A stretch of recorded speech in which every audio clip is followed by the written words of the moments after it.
Gonna start it with the sound of you pouring in the background. Hello and welcome! We haven't streamed in a super long time. Like, over a month? Something like that? Hello. It's good to see you all. Of course I can't see you. And now I've lost my mouse! Ah! There, it's back. Back again. That's who's back. It's my mouse. Okay. Tell a friend. We're live on the internet. Hello, Robert. And hello, Mad Bona. I told Steve. He's like, Mad Bona's back taking her job seriously. You're all the best. Also, the camera's like a little tilted. You can see that, right? I can see that.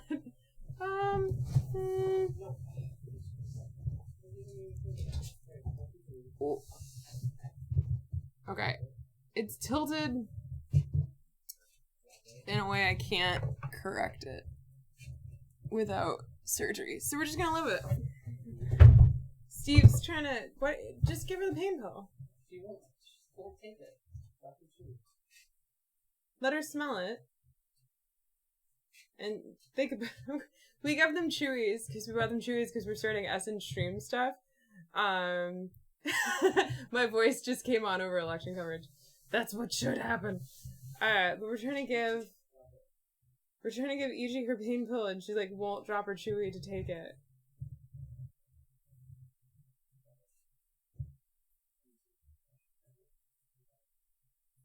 There you go. Okay, now you can go back to it. Okay. Alright, Steve's gonna be here in a second. We're playing...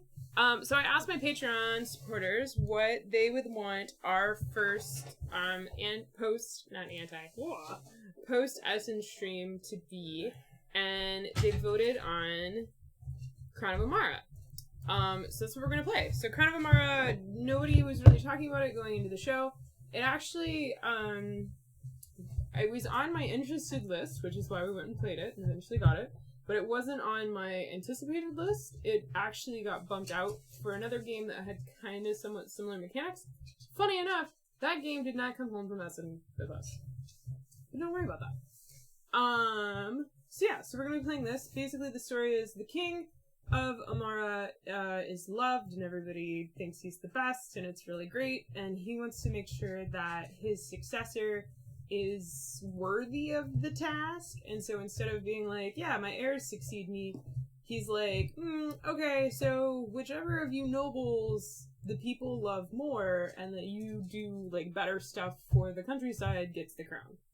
So you are every player is playing as a noble, and you are attempting to win the favor of immigrating citizens to the country, and you also need to make sure that you build housing for them so that they can like live in the country and like you make them happy and that kind of stuff.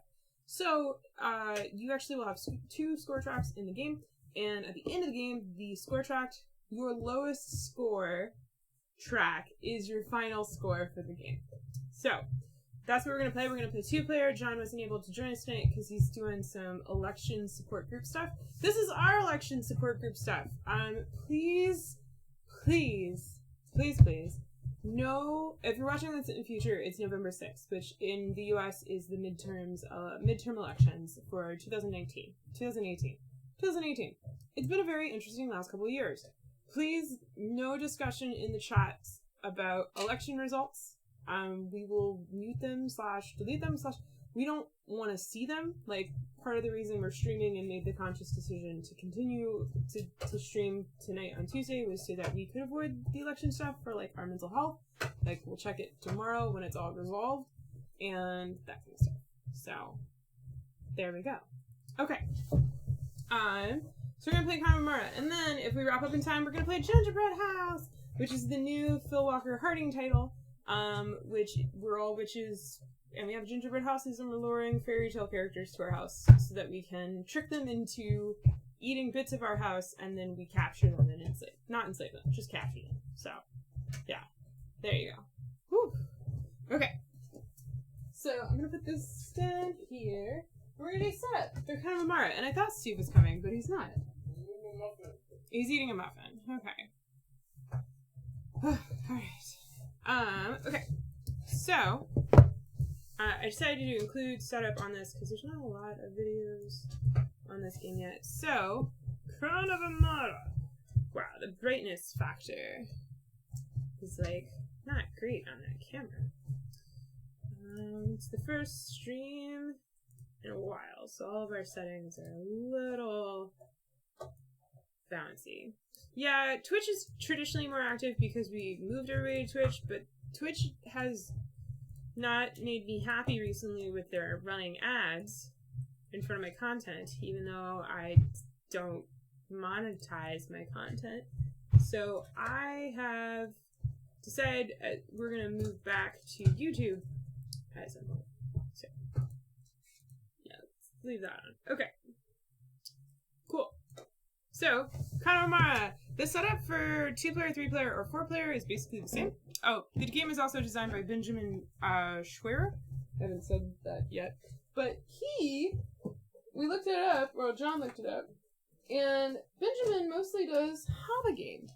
So, it's interesting. He's designed a lot of Hava games. Also, the game is, our copy is from Pegasus Spiel. There's no known US publisher at this moment. And so the game is dual German and English. So the cards are double-sided, and on the back is English or German, depending on which side you consider the back. This is a nobility track. I'm going to put that someplace. There are 8 triangle boards. 4 of them show like a village. And then 4 of them show resources. And my resources have been jumbled up with my village. Okay. Is that right? There we go. Okay, so what you're going to do is... Oh, and then there's another board, which is a 2-piece score tracker.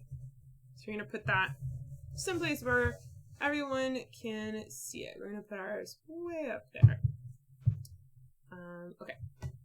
The nobility board, put someplace nearby, out of Steve's reach, preferably. No, this will work for now. Okay.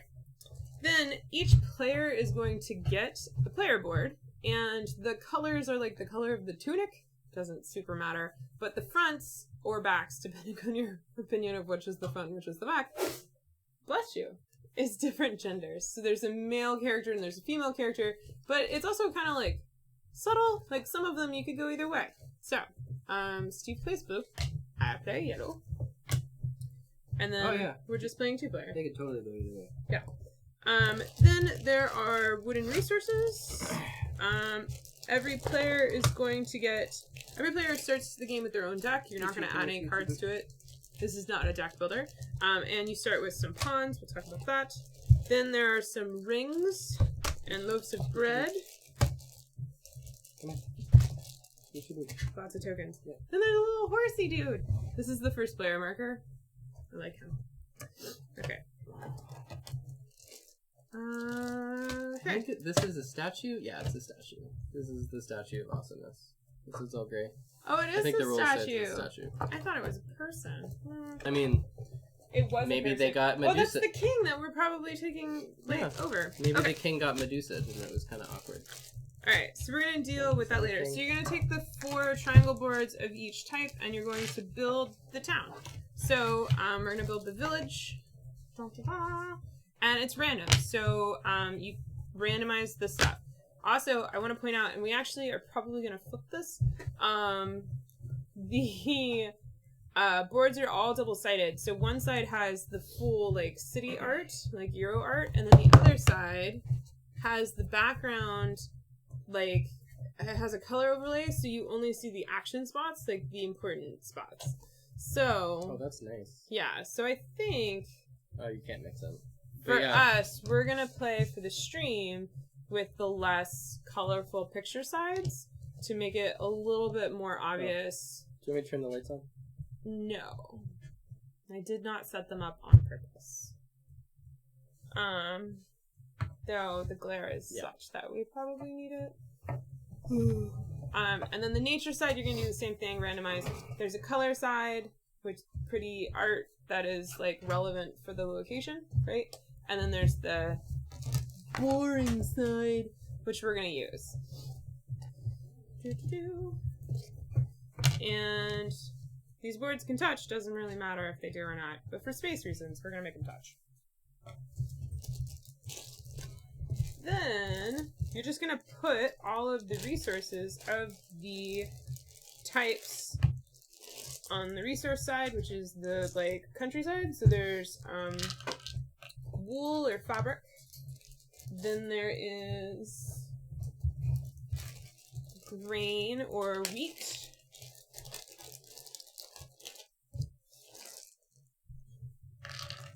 Kind of leave it around. I think it's fine, actually, yeah. Then we have wood. Oh no, I put the wrong things on the wrong location. There we go. I was like, wow, that wood spot looks weird. Okay. So wait, let's start. This is wood. And then I'm gonna give you this. Can you sort the rings and the bread tokens? And then stone. Remember, the bread of November. Cool. Then there are a few different decks of cards. There is an event deck of cards that looks a little bit like that. Like each one is titled with the name of the event, and then there's the stuff that happens. So you're going to shuffle it. Like I said earlier, the one side is in English, the other side is in German on these. So we're going to play on the English side. And then you're just going to put this someplace where everyone can see it. And this is an interesting bit. This deck, there's more than you need. You're only going to play 6 rounds, and there's way more than 6 event cards. But you're going to put them someplace nearby, and then the card on top is actually going to help us set up, and I'll talk about that in a minute. Then we have advisors. These are people, and there's a good mix of all genders, and you're just going to mix these up, but you're not going to mix them all up. There's an A side, and there's an A stack and a B stack, and the A stack, it's in like the little tiny corners at the bottom, so you're going to shuffle the A stack. Dun, dun, dun. Are you trying to find the needle in the A stack? Nope, I know exactly where it is. Then you're going to put 2 of each of these, right? No. You're going to put 1 of each of the A's on the city boards. There's 2 spots on each tile of the city board. And then the other A's you actually don't need anymore, so you can put them elsewhere. The bread tokens, which are like delightful little loaves of bread, you just put someplace nearby. Then the B stack, you're going to shuffle up the B stack of advisors, and you're just going to put them somewhere nearby because when the A's get picked up, you're going to replace them with B's. Okay. Then there's another deck of cards. This is the nobility deck. So what you're going to do is there's 4 of each type. You're going to sort them by the type, and you're going to put them on the nobility track. So there's Duke, Marquise, there's Prince, Count, and Baron. So these are the titles that you can earn throughout the game, increasing in nobility, whatever. Sort those. Then you have some other tiles you're going to add to the board. Da-da-da. Okay, there's a bunch of like dial tiles that have numbers on them that are cost counters.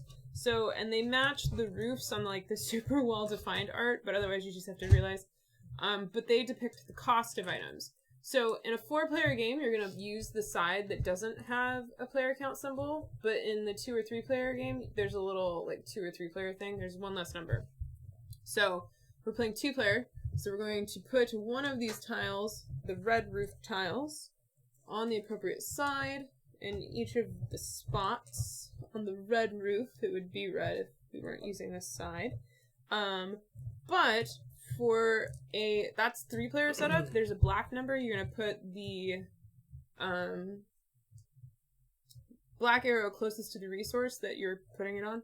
But for 2-player, you actually rotate it one more notch. So for 2-player, the costs are actually higher. I just realized you don't do it for literally every tile. You only do it for a couple.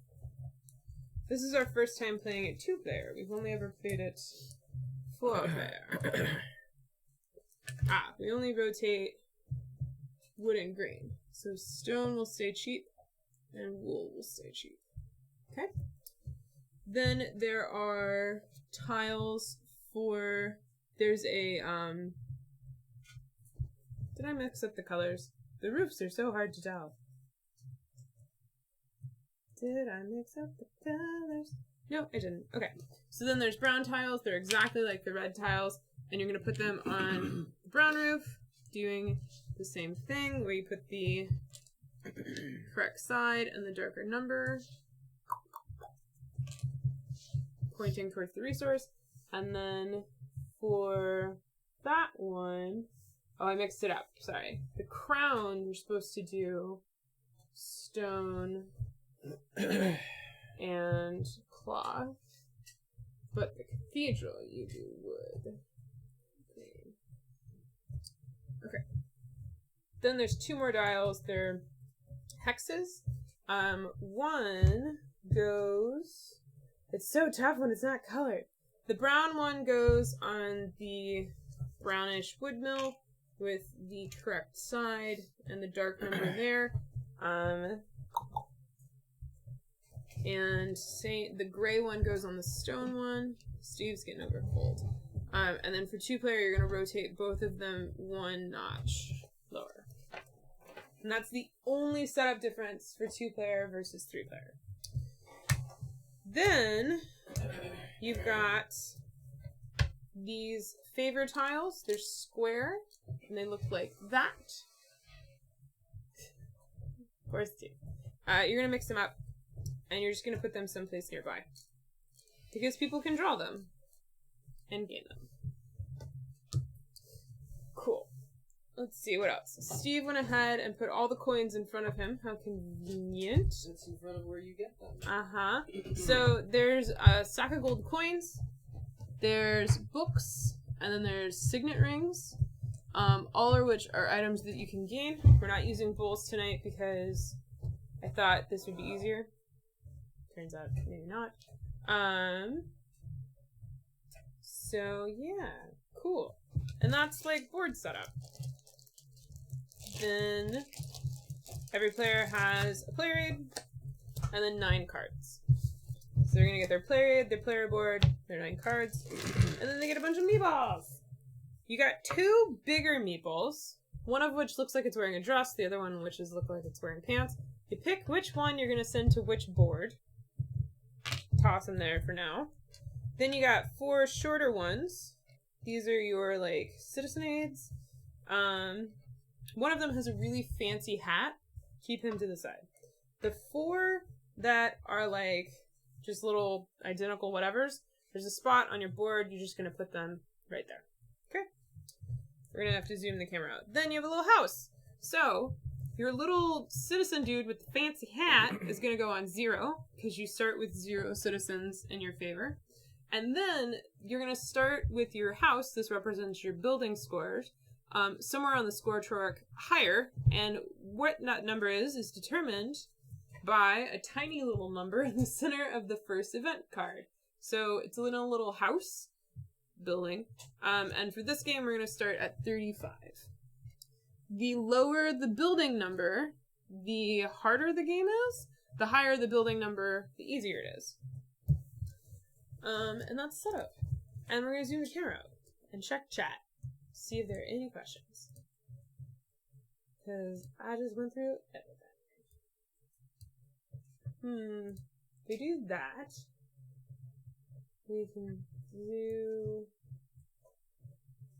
that more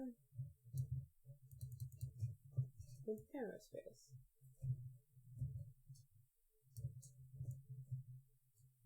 Yay. Better. Okay. Is this good? This'll work. Oh wow. $80. So crazy. What's $80? This on Fun Again. It is a midweight, yes. Solid midweight. This is, it holds together. This, I assembled it the first night we got it. It's been played with once, and then I threw it in a Ziploc bag, and it came home from Essen in a suitcase in a Ziploc bag. Like, I didn't take it apart. So It's a stone statue. it's rolling pretty good. And this is a medium weight game. It's a Stevie hat! Mad when I noticed. Stevie hat. Yep. Okay. So, now that my player board is in camera, we can talk about that. And we can teach. What's up? I like that it's dual language because I get to learn the word bailiff in German, It's important. which is You never know. Stadtvogt Stadtvogt. is the bailiff. There we go. Okay, I need to teach. But I want to learn the word for goldsmith. You can learn, you just don't need to, like, say it. Ah. Goldschmieden. See, that makes sense. Goldschmieden. Yeah. Okay. Alright, so, here we go. Time to learn the game. Dun, dun, dun. So, the game's gonna go on for 6 rounds, and every round you're gonna play 3 of your 9 cards. So this means that every 3 rounds you're gonna have played all of your cards. So you have a deck of 9 cards, you're gonna shuffle it, you're gonna have a hand of 3. You don't draw after your turn. These are the only 3 cards that you're gonna have for the current round. At the end of the round, they get flipped over and they stay inaccessible, and you draw the next 3 cards. Okay? So, you know, for the duration of 9 turns, which is across 3 rounds, you will get to do each of these actions on these cards once. Are you, like, medicated in any way? What time is it? Time for you to watch. 7:22. Your turn on all off. Mental. And my How's your pain level? Steve is having a rough. We both caught con crud late. His is still going. Mine's still going, but not as bad. He's like a day behind me. And then he went to the dentist and had some really difficult filling procedure stuff done today. So he's a trooper of a Stevie. Who would have guessed that apparently my California dentist, that I had a different dentist every time because I couldn't hang on to their people, didn't do the world's greatest job with my filling. So they went in and they repaired it. Yeah. Alright. So I'm going to talk about each of the cards. You're not supposed to look at all of them. I'm just teaching. You're supposed to shuffle. Okay. So I'm going to talk about each of the cards. They're really straightforward. So what's going to happen is on your turn, you're going to play one of your available cards to one of the 3 slots in your player board. Each slot can only be used once per round. The slot says how far you get to move your person, which we forgot to set them up. Also on the event card, it says where the first player gets to start. And Steve's going to be the first player. So the card says Steve's going to start on stone with that character and on the sawmill with that one. And then I, as the second player, go clockwise around from him. This is only for basically location action selection, because what's going to happen is when we play a card to one of these slots, the slot we play it to says how far we move one of our advisors or councilman. So, for example, if I was to play this card here, it's the 2 slot, I get to pick if I want to use this one or this one to move 2 around the rondel. Once I move the character, I do the action associated with the location that I landed at. And I can choose not to do any actions there if I want, but yeah. So I would go 1, 2. I can't stop movement. I must move the full movement, and I only get to do the thing with where I stopped. Okay? Cool. So, I'm going to talk about the cards, and then I'm going to talk about the locations. Because the cards are super easy. Actually, I'll talk about the locations first. So, locations on this board, very straightforward. When you go to the location, you gain 1 of the base resources depicted at that location. So in my example, if I went to this spot, I would gain 1 of the cloth, and that's now mine, and that would be it. except there's little huts or buildings on each of these tiles. There's 3 of them. And throughout the game, I can build one of them and have one of my assistants go and live in that little hut. So in the future, when I come around again and I land at this spot, I would gain the 1 cloth that I would normally get, and then for each assistant that I have living in a house, I could gain an additional cloth, or I could convert any wheat that I have into bread.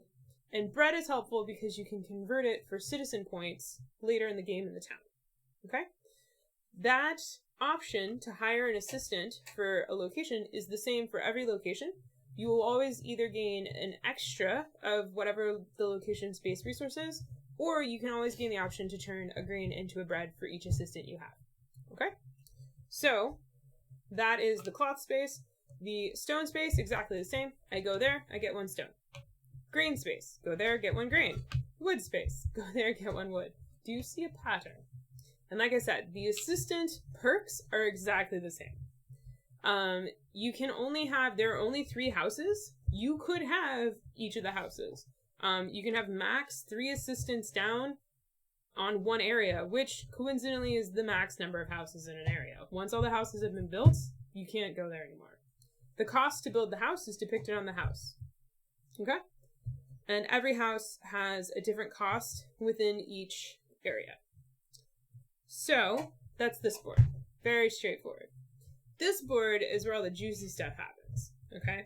So, this board is where you convert and use those resources and turn them into better goods or into citizen points or building points. Or to increase your nobility title. So, let's start with the super easy one, which is coins! So, if you go to the merchant spot right here, you can trade in a book. Actually, let's start here. You can trade in 1 resource for 1 coin. That's it. Okay? And you can only do it once, right? You can only do it once. You can only do each action at every location once a turn. So, I could go here and I could turn 1 good into a coin. Coins are helpful because they act as wilds. So, if you're ever short a resource, like a wooden resource, you can always use a coin instead. In addition, coins will help you upgrade your title when you get into like nicer, fancier titles. The other thing that you can do at this space is you can turn in books, which we haven't talked about yet, but you can get books, and the more books you turn in one go, the more citizen points you get. So in this situation, if I had 3 books, I would trade in the 3 books and I would get 10 points, right? 4 books, 15 points, 5 books, 21 points. Very straightforward. But you need to do all the books in one go to gain the higher points. Okay, so that's the market space. This space, the sawmill, workshop, carpenter shop area, is one of the primary ways to get building points. So when you go to this location, you can trade in 1 stone, and you'll get 5 building points, plus the number of citizen points on the citizen point dial currently. When you activate that, when you do that, so trade in the stone to get the building points and the citizen points, you bump down the citizen point dial by 1. When the citizen point dial is bumped down to the point where it's no longer on a number, it actually gets removed from the game, and everyone will only gain the depicted citizen points that are printed on the board.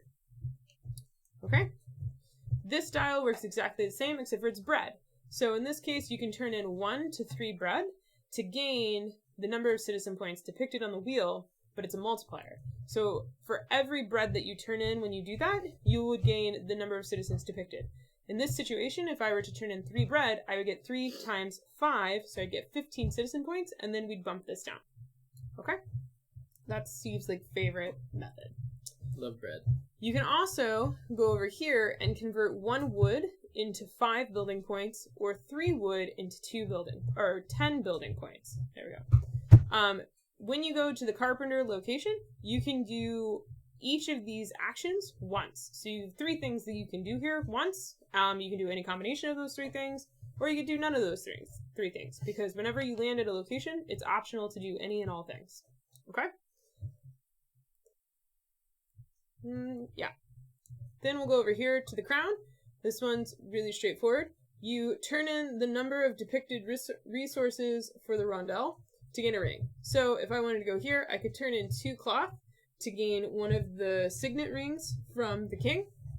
And then I would bump down the rondelle to the next highest number. Just like with these rondelles, when they get bumped down all the way, they get removed from the game and the cost is just whatever's printed on the board. These rings are helpful because you need the rings. You need one ring every time you bump up your nobility. So it's important to get those if you want to improve your title. Okay? Then, let's go back over here. We have the cathedral. When you go to the cathedral, you turn in resources very similar to the signet ring. The dogs have chewies, sorry. And you gain a book. This is how you get books. Then you also gain a favor tile. So the favor tiles are these ones over here that we shuffled. You're going to take the top 3 off the stack, pick the one you want, and then discard the other 2. The favor tiles give you a favor that you can use during the game when you go to the location depicted. So, for example, spoilers, this one, there's like a stained glass window and it shows a location symbol. This is the carpenter's. And it says when you're at the carpenter, if you want, you could discard this tile to gain the depicted thing in the corner, which in this case would be a book. I will discard that. So that's favor tiles. That's how you get books. And again, you need books for here. One thing I forgot to mention. In this area, you can turn in 1 book to gain 5 building points as well in the king's area. So those are the boards. In addition to the base actions of each location, there are advisor cards in the upper corners on all of the locations. When you go to a location, in addition to doing the base action, you could decide to hire an advisor. Hiring an advisor, you pay the cost depicted up in the top of the card, and then you gain the card. Some of these are instances, meaning that when you play it, you gain the thing immediately, and then some of them are reoccurring things that'll just keep happening for you, either once around, or they're like things that you can do. Like this one, you can swap a signet ring for a gold coin at a whim. So those are helpful. The B ones are like super powerful. Go further away. Players do not block spots. You can always go where everybody is occupied. The only thing that blocks is the houses over here. So, yeah. After you move your person, boop, boop, boop, boop, boop, or before you move your person, you can do bonus actions. There are 3 bonus actions that you can do. You can do each bonus action maximum once per turn. Okay? First bonus action is hire the advisor. You hire the advisor of where your person is located, and you don't need to have moved that person that round. So I could have moved this character over here, and then I could hire one of these advisors, right? That's fine. So that's that. The other thing that you can do that's a bonus action is you hire the assistant into a house where your person is standing. So let's say my person's here. On this turn, I went here. And then as a bonus action, I could build one of the houses and put an assistant in one of these cabins. Okay? So it's a bonus action. Then the final bonus action that you can do is upgrade your nobility. And you can only do that once per turn. When you take the nobility card, you take it, you discard what's depicted on it, you immediately gain the citizen points depicted, and then you tuck the card under your head on your player board to make it look like you're wearing the crown depicted on the card, which is kind of a cute little touch. You can only have 1 title at a time, but you don't discard them, you don't put them back, you're just going to tuck them under. Just stack them on top of each other, basically. So yeah. So that's everything to do with the boards. Let's talk about the cards. When you play the card, cards have basically additional perks or actions that you can do. So there are 4 cards, 1 for each basic resource. So when you play the card, that means that turn you gain the resource. So in this case, if I played this 2 card, it's the wood one, I would get a wood, and then I can pick which advisor I want to move. Let's say I move this one, and then I'm going to trade that wood in for a coin. Boom, done, right? Okay, so there's 1 of those cards for every basic resource. Then there's a card for a ring. So this card, when you play it, you gain a signet ring, and then you get to move. You do your normal movement turn stuff. Okay? That one's pretty awesome. But you only get that card once every 3 rounds. So, yeah. 3 rounds? Yes. Cool. Then we have the boot.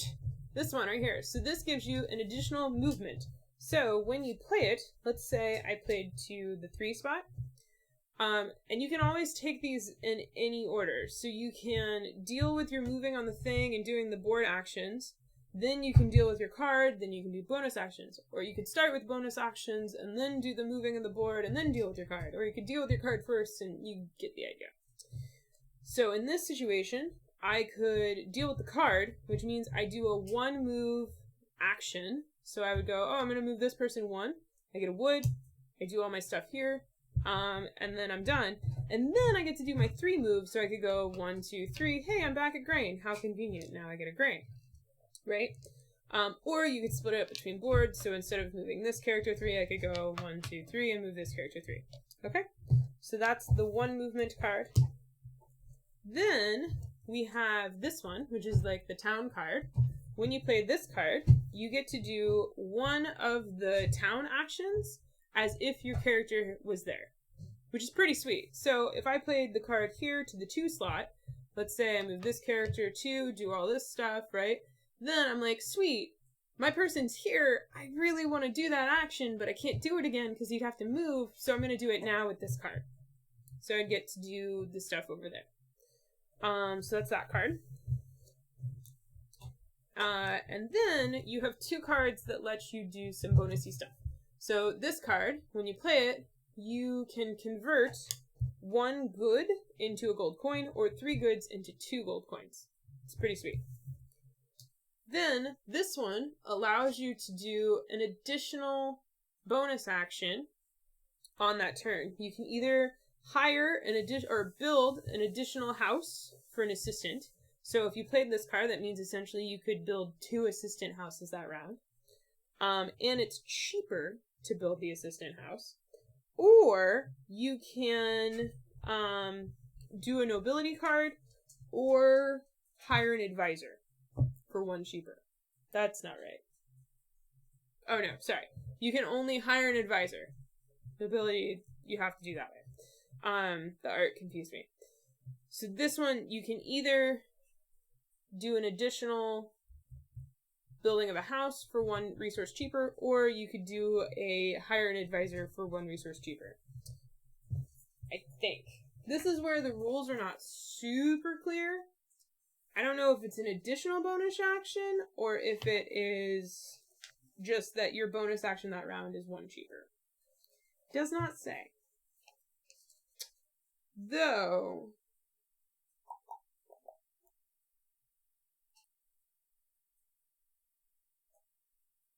yeah, so the card says, you may perform the bonus action, hire a craftsman, or recruit an advisor at a location where one of your counselors is present. Pay any one resource less than required. And then in the bonus action, it says, in addition to your card and movement action. So it makes me believe that the card allows you to do a second bonus action, which you normally can't do. So you can do each bonus action once per turn, and this card allows you to do the build houses for craftsman assistants, or hire an advisor in addition for cheaper. So those are the cards. That was a long time. Woo! Setup plus rules, 40 minutes. There we go. Hey, Kabuki. Alright. Steve's gone. He's given up. How you doing? I'm doing. The nose is clear. I got pain meds. You ready to play? I'm ready to take the crown. No, we're not taking it. We're earning it. I mean, I'm wearing the best crown there is anyway. Wait. Alright. You're going first. I'm there. Did you shuffle your cards? Yes. Very well. Do. Boop, boop. I'm just gonna tweet that we're actually playing now. The rules are taught. You playing? Alright, I got some cards. I'm just seeing if I shuffled good enough, and I didn't, so. Need to sleeve these cards to how much we shuffle. Little mini cards. Alright, I have cards. I am ready.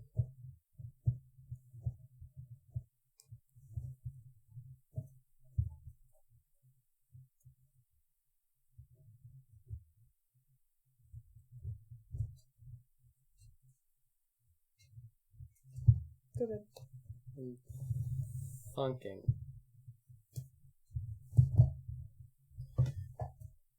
One, two. Alright, I played a stone to my 2 spot.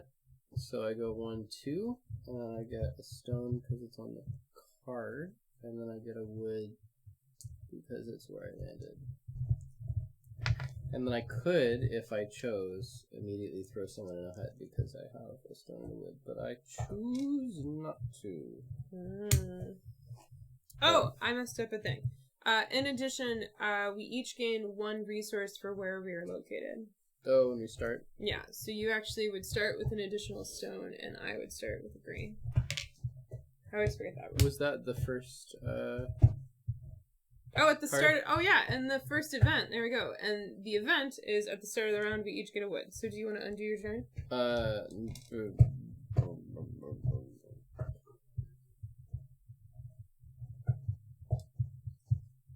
I'm used to the events doing things at the end of the round.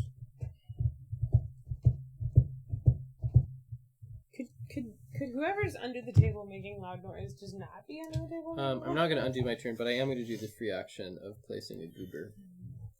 Crown of Evie. So, I'm placing a goober for a stone and a wood. It is John that was obsessed with this game, and he still is obsessed. We have a chat thread going, a secret chat thread going, with some people from Essen where he has been discussing his fall of love of this game. So he really, really likes it when we played it, but then he read a rule and was like, and then read a rule and was like, oh, and then he misunderstood a rule. So he's been talking to the game developer because we as a group, the Essen group, have some thoughts about this game in some minor tweaks that it needs for a 4-player and 3-player game. But we'll talk about that at the end of the stream. That hat should come with a visit to Bellevue. Steve put a dude in a cabin. Of course. Of course. Oh! You didn't. Okay, good. So, a rule that I don't know if we played wrong was that when you build this, you gain the points immediately. So you would get 1 point from your player board. Oh. Yeah. But you don't gain the assistant bonus. Oh. Yeah. You don't get it? No, not until you come back to that location. Ah. That is one of the things we played wrong in Essen. So what you're saying is, I may have cheated. Did you just cheat? No, I mean, when we played in Essen. I mean, at that point, we all cheated. That's what happens when you get taught demo games. You get taught 80% of the game. Yeah, it's fine. It's fine. I'm going to go... I'm going to play the stone card. I'm going to go 2, so I get a cloth. And then I gain a stone, because I played the stone card. And then I'm going to build a hut. And I'm going to build a hut using stone and wood. For an assistant. There we go. And... Oh...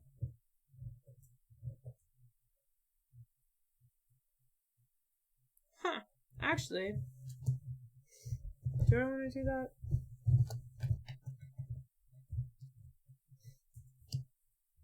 Maybe not. Instead of building a hut, which is already retconning. Instead of building a hut, I will buy the scholar. Mm. He costs a wood, a cloth, and a grain.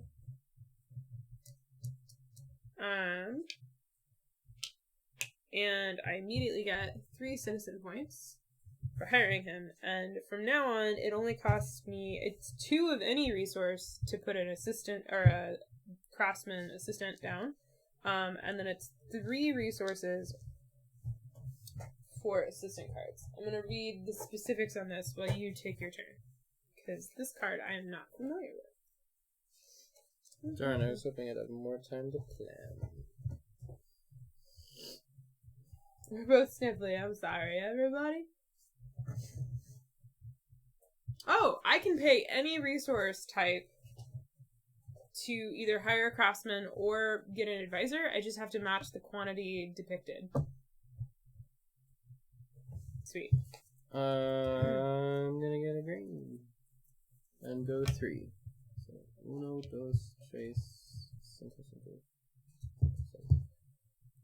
I get. When you look down, 1. Evie looks like right at the camera. I get 1 grain from there, 1 grain from here, and then I pay a wood and a stone to drop yet another assistant. Oops. And you get 2 citizen points. 2 purple points.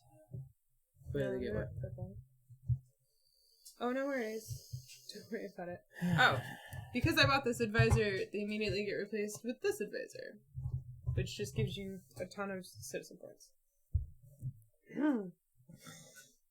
We're both so sniffly.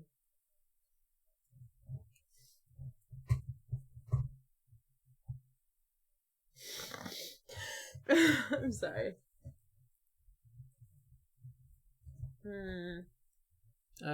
Yes, Final Rabbit, we did play this game at Essen, and we played it, twice? Yes, we played it twice at Essen. Why do you have to take the houses I want? I mean, because? Because. 1, 2, 3. So I get a wood. And then I can build I can build a carpenter assistant house for 1 cheaper. So I'm just gonna... Oh, and I can use literally any resource I want. So I'm gonna use stone to build this house for this character. And I'm gonna cover up the grain one, because you got a plethora of grain. So I got a citizen point. Now it's your turn.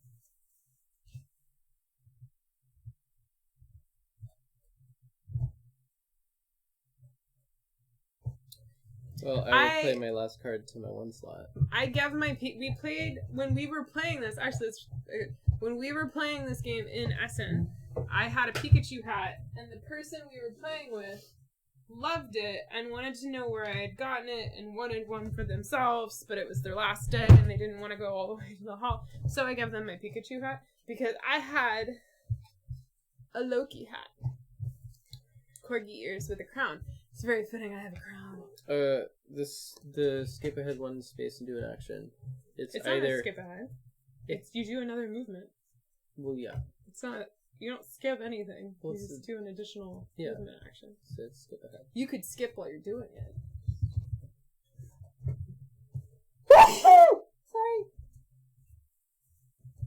Sorry. But I can do it with... I can do my original action with other person. I can do the extra movement with either person, and I can do them in any order. Yes. We're teaching other people how to learn and play. Maybe we should change the title to Tiffany Teaches. Steve and Tiffany teach and play. So, I think I will go 1. I will get... We did not pick up Balrati. We looked at a I will demo exchange and saw that it was co-op that required at least 3 players, so... And then I will use my bonus to go here. Get one of these. And then I will pay that amount to put down another head person. Getting all your hots out. Yeah, we're almost out of tissues in this one. You gotta go further away. Both bedrooms have boxes of tissues. I don't want any. Okay, I also have my 1 boot movement.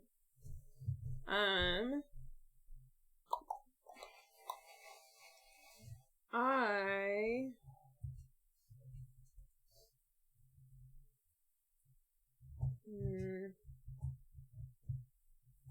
I'll go here to get a cloth. And then I will go... Do I want to build... A snowman. No. I'll go ahead and do an assistant there, and I will pay... the cloth to do an assistant there. And then I'll do my one movement to go there, and I'll gain the stone, and that's my turn. So then, that's the end of the round. We're both going to flip all of our 3 action spots. We each get 3 new actions. I become the first player. Steve was the first player, but now I am. Even though I'm the statue. The event card technically goes back in the box, but there's so many I just put it under. And yeah, we have a new event. And this is the Fine Wool, Fine Cloth event. And we both gain a cloth. There we go.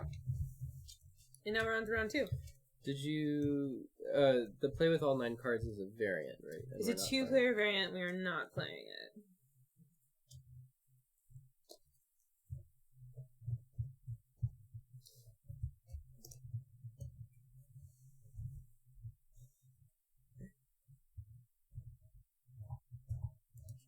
Thank you, Matt Bona. Yeah, we've asked for no election discussion or results in the chat.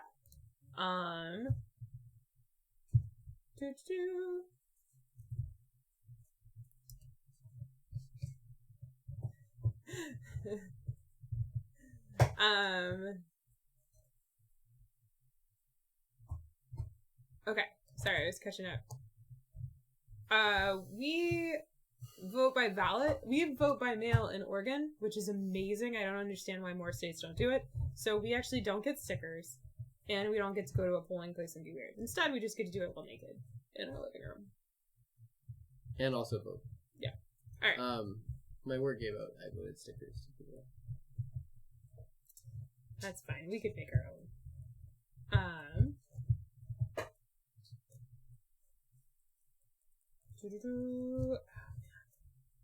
I don't like my hand, but I guess it's a pretty good hand for this round. I just don't like it as a concept. I mean, do you like the other one better? You have to.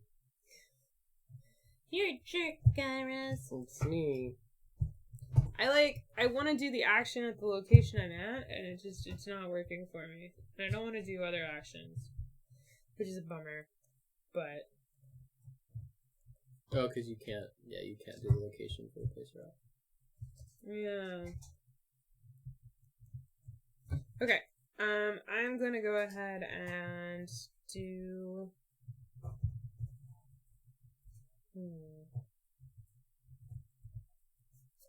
That action to go 1 space to gain a grain, and I also gain a grain from the card, and I also am going to use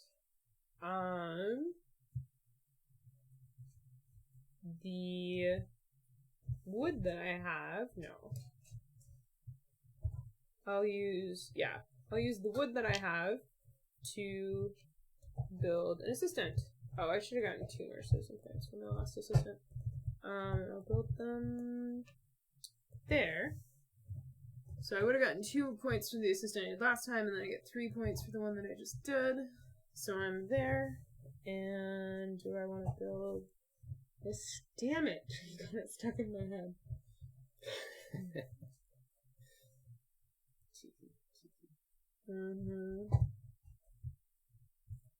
Well, that's tempting. That would solve some of the problems I have. Do I want to do that? Oh, do you know what the Maris's power is? I forget. Yeah, when you go here and rotate one of these, you get 2. You rotate. I'm gonna go. I can't do that. I'm an idiot. Okay. I'm done. You're cute. Yep, it's your turn.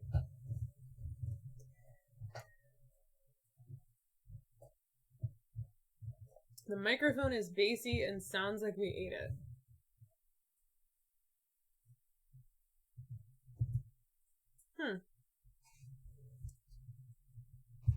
Don't know. It's probably because there's a dog sitting under the table eating a bone. That's probably what you're hearing.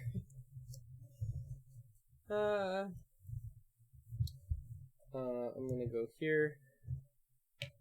I'm gonna get a stone because it's there. I'm gonna get a cloth because it's on the card.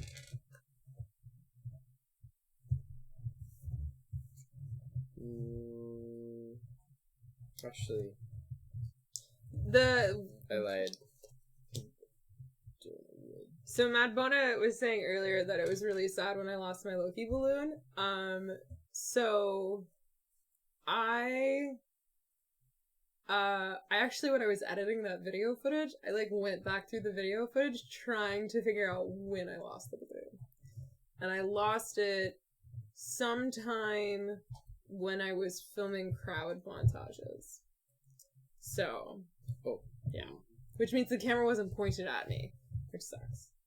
So, yeah. I was very bummed about it. I liked that balloon a lot. I almost went and got one, and Steve almost went and got one for me, and I was just like, no, I don't need a balloon. I already have a bag and a puzzle and a stuffed Loki, and I have his hat, and I may have tried to get one of the t-shirts from a volunteer. I had a problem. You did just about everything short of dismantling their booth and like taking I wanted the tables. Yeah. They had tables with like big vinyl stickers on them, and they had tablecloths.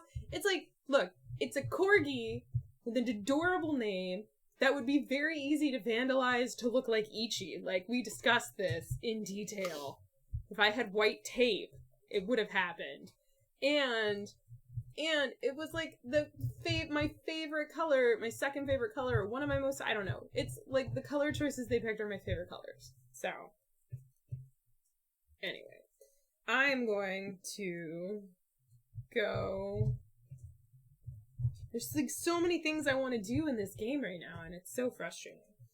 I'm going to play a single card to the 2 slot, and I'm going to go 2, and I gain a wood, and then I can convert a good into a coin. I don't have a book, so I can't do that part yet, because I can do the bonus action to gain this card first.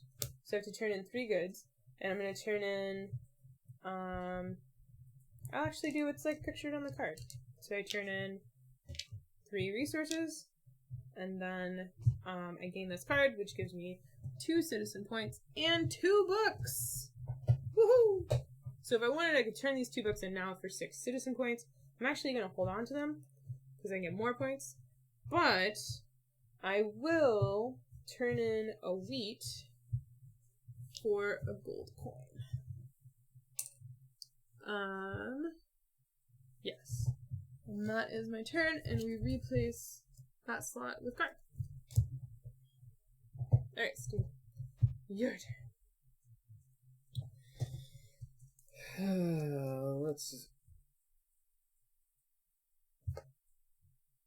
Let's go to the 2 slot.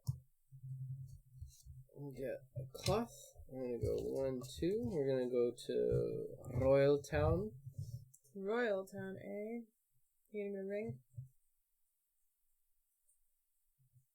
Am I? I don't know, I'm asking. I'm asking, that's why I'm asking. Maybe even I myself do not know. That's awkward.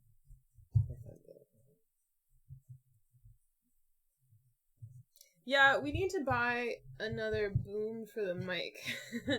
But the problem is it's a very heavy mic, so I would need to get weight bags. It's a thing.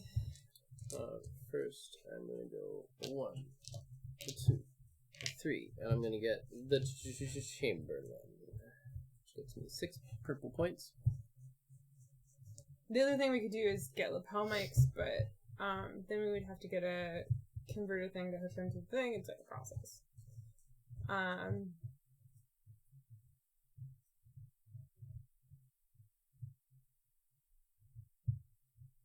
am.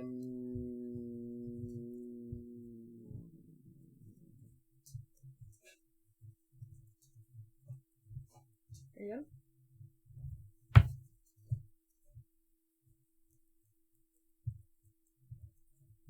Oh, I didn't get to the B slot. B card in there. Refill those advisor slot. But are you done?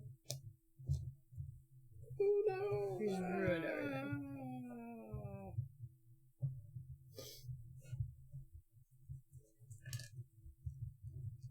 Yes, I turn to a cloth sim.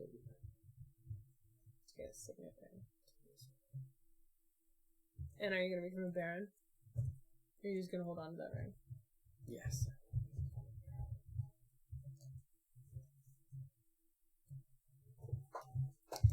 It goes under, so it looks like you're wearing a crown. Oh, what? Mm-hmm. It's another rule John found. What? Alright. My last card is the cloth card. I move 3. You okay? You're sniffing.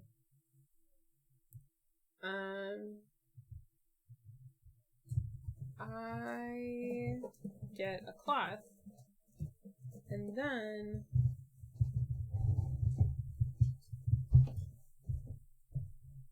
I'm gonna.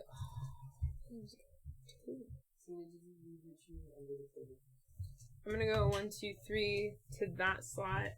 I'm going to gain stone, and then I'm going to build my last hut assistant person. And I'll do it. There's almost spot for a cloth and a stone.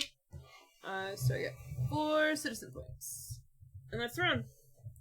So we flip the cards, and then we draw our last 3 cards, and we do a new event. The new event is this round. Ooh, okay. Ooh. This round, when you go to the market, you can spend 2 resources to gain 2 gold coins. It's a really good deal. It's a good deal, eh? It's a good deal. Okay. And then Steve is the first player. So a little horse statue goes over to his area. Woo! I'm not all here. You aren't. Ichi, remember when I wanted you to squish your butt? Whoop. It's your turn. Oh. Oh, you didn't do your final turn. No. That's awkward. I forgot. Me. Okay. Take your final turn. Okay, play my last card.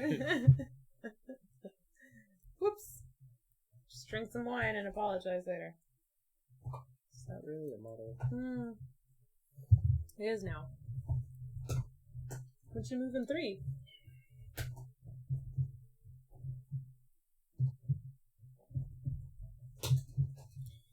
Likely this one.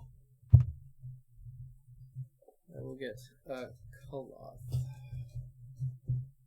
I feel like I have made a cloth mistake. Are you gonna... We've been watching too much Danny Kaye. Are you doing the coin? The coin? Are you using your card? Oh.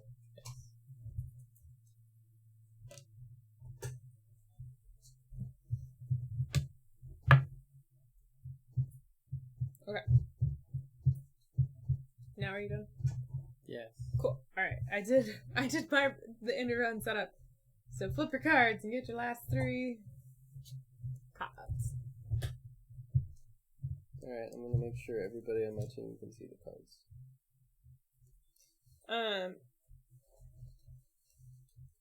Let's try and think of fun, interesting. I don't know. So, since just before SN and after SN, because I was actually like sick for most of October, which kind of sucked. And the beginning of November. But we've been watching a lot of Danny Kaye movies. I don't know if you know, he's an actor from like the 50s. And he had a TV show in the 60s. But we watched The Court Jester because of that one stream last year. Which I think Kabuki figured out the name. I think it was Kabuki Kid, yeah. The Chalice from the Palace thing. So we rented that and we watched it. It's amazing. And I now love Danny Kaye. So we watched The Secret Life of Walter Mitty, which I didn't know was originally a Danny Kaye movie. I didn't know either, but that was one of my favorite movies when I was a kid. Yeah, fabulous. And then last night we watched Knock on Wood, which is Danny Kaye as a ventriloquist / accidental spy. Is really great. So, yeah. Do you have any other favorite Danny Kaye movies? Let me know. You start, my love. This round. Whoa! White Christmas. Okay, we'll have to get White Christmas. Merchants from Afar. Dang, sons. Oh yeah. Pretty good event this round. I'm feeling okay. Essen was tough. Did I get my 3 points from Diana? I don't think so. Because I feel like I would have gotten 6 and 6, which would be 12. Yeah, no, I did not. Alright. Okay. I'm done. Essen was rough for me. I palpitated, not like a lot, but a good amount. Steve had to do a lot of the heavy lifting, like literally. Mm-hmm. He carried most all of the games. If I carried more than like 2 games at a time, I would start palpitating. Because you have to move at a pretty good pace to like keep up with the crowds, otherwise you get like shoved and you're in the way. And it's a lot of time walking around on the feet.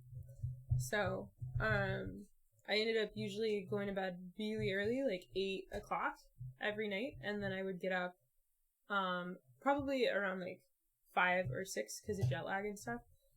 Except for on Saturday, I went to bed at like 7:30, and I woke up the next day at like I slept for 12 hours, just like straight up. And that's the vlog where it just like we're like game montaging, and then the next shot is just me passed out and Steve being like because that's what happened with that. So I am gonna play this, which lets me do any of these actions. You want to in? Yep. To the 2 spot, I'm gonna go 1, 2, and then I'm gonna get a grain. 2 grain because I have an assistant. You do. We all do. We both. Oh. And then I'm gonna turn 2 grains in with my red action. I'm gonna turn 2 grains in for 2 points. Why would? Okay. Nice. Good call. And then I will use my Chamberlain power. To turn one into a ring? Yep. Nice. And then I will become the Count.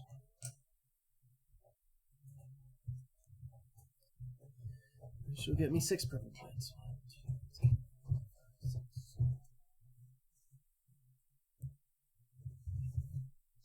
And then my turn is over.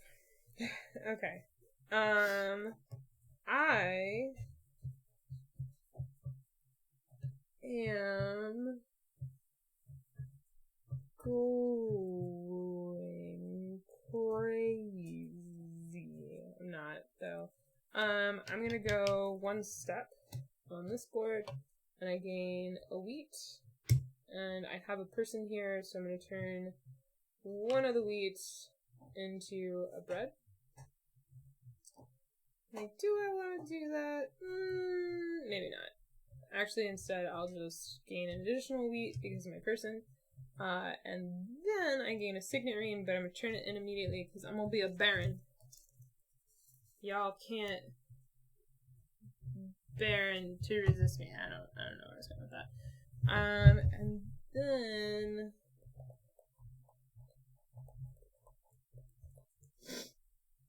I think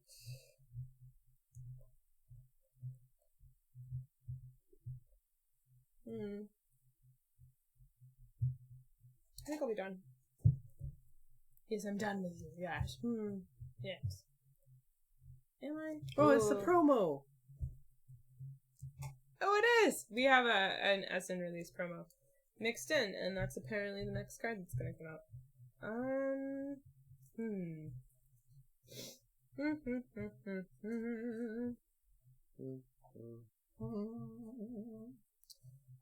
Sorry, it's just so tempting to do so many things. I will not. I'm done. Done.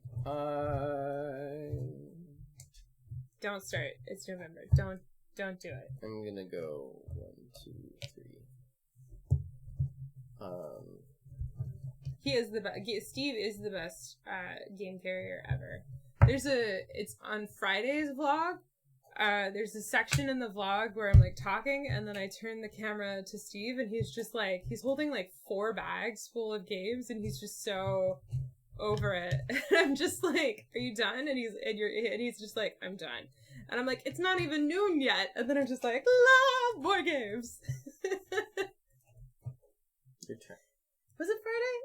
Was it Thursday? Because I think we had the Eevee hats. I don't know. I don't remember if we had the Eevee hats. It might have. I think it was Friday because we had been plowing through crowds the day before, and this was the second day of it, and I was kind of over it. I think because I didn't expect to be getting as many games. Because we had some on Wednesday and some on Thursday, and then Friday I was just like, oh, I'm not going to be carrying massive bags of games through these insane crowds. Little for the did third we day in a know. row. Yeah.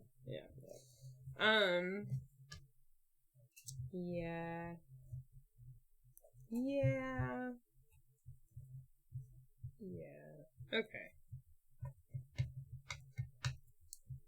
I'm just debating if I want to do a bonus action now. I think I will. I'm gonna do hire this advisor, the school man. So school marm. School marm. School marm. So I get 3 citizen points. Thanks, marm. And now once a turn, I can turn 2 resources into a book. So that's my turn. Student. I'm putting a ring in my 1 spot. And I'm going here.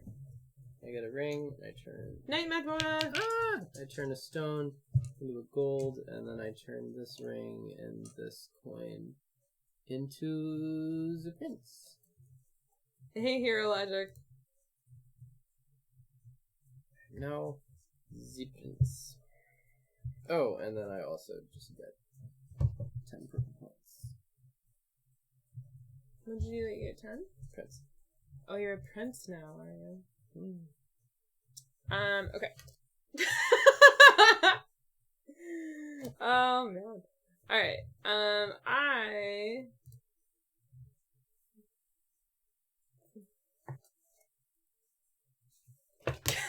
it unhooked. Okay, you get to deal with that.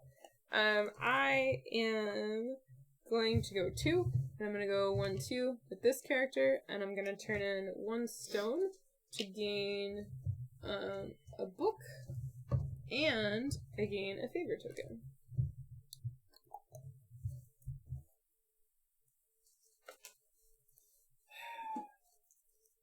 Loki, you and I are not doing too well today. It's Eevee, not Loki. No, it's Loki. I'm Loki. No. Oh, you're holding Loki! I missed that.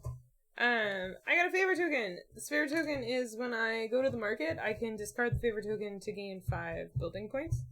And I played this card that lets me do an action somewhere on the board. I'm gonna do this one to gain a signet ring for a wheat. And then I'll turn in the signet ring with the coin that I have so that I am now a count. There's one thing that we haven't pointed out is the first person to gain one of these cards, the value of these cards is actually decreasing. So Steve beat me to being a count, so he got 6 citizen points. I get 5 citizen points for being a count. What's interesting is you don't take any out for 2 or 3 player, so if we get them, our points will be close together. Like in a 4-player game, it's more, yeah. Yeah, the worst prince is only 4 points. You could in fact be the worst prince. The worst prince. Debating if I want building points, and I think I do. I'm gonna turn in a book that I just got to get 5 building points, and I'm the first to advance in building points. And it's Steve's turn. We're done for the round, actually. So, we flip our cards, and hey, we're out of cards. So, we take all of our cards back, we shuffle them, and that is the halfway point for the game. Ichi is very interested in Loki, but knows that he is mine and thus cannot play with them. The girls have learned what stuffed toys are. Like human stuff is. They know which ones Hey, are John. theirs and which ones are not. Yeah. All the ones that look like corgis are not theirs. I used to not have any stuffed corgis, and in this year, it's like 12-month period, I have acquired 4. So There's only 3. no, we've got little corgi. Oh, There's little tiny corgi, there's fat corgi, and there's little corgi, and then there's Loki. Oh no, it's fat corgi and little fat corgi. Well, I just abbreviate it to little corgi. Yeah. It's little fat corgi. And onigiri. Apparently, when I am sick and ill, and Steve knows that I'm gonna have surgery, we buy me corgi. So, yeah. Okay, new round card. The Great Famine! At the end of the round, for every green that you have, you can spend 1 green to get 2 citizen points, or you can discard 2 green or a signet ring to get 5 points. So the Great Famine isn't bad for us. It just, if we can provide food, it's good. I got you, fam. And I am the start player. I had a plan. It's not working out super well.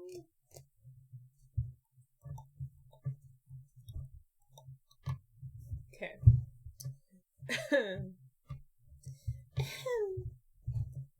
I'm going to go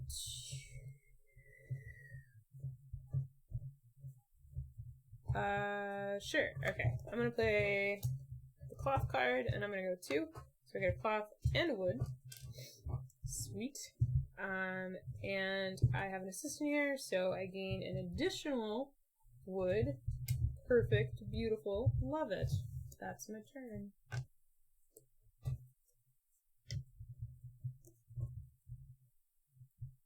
Is that Steve's turn?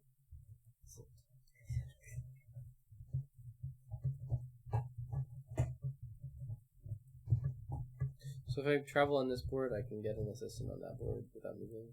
So I just get an assistant where I currently am. Yes. Just like you can get an advisor. Oh, speaking of which, I forgot to put this advisor over here. Pretty awesome promo advisor. Whoa, working animal, you're pretty Oh, big. no. Yeah. For 2 bread. That's just a straight flat 8 points. Yeah, but it's 8. It's straight up 8 points more than others. I'm saying it's a good thing. I have not ever seen people freeze dry their pets or taxidermy them and then keep them in the house.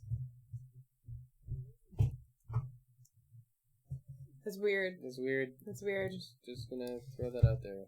We have a friend, or I have a friend, I don't know if he's your friend. He's from the con circuit. I don't even know if you've met him. That had an older dog that he had rescued, and the older dog passed, like 3 months ago, and he had someone, 1, 2, 3 wood. take some of the dog's ashes and make them into a jewelry item, like mix them in with the clay. And he wears it as a necklace. So that his dog is always with him, and I'm just like, tears, just crying, thinking about it. Ugh. Alright. I'm gonna play... Here is my handle, here is my starch. Oh, I just realized I have that ability. Spicy.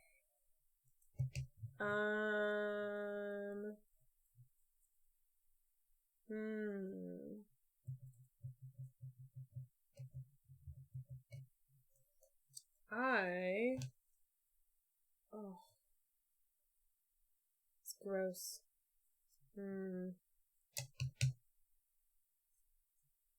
Okay, I'm gonna do that. So I played the stone card, so I get a stone.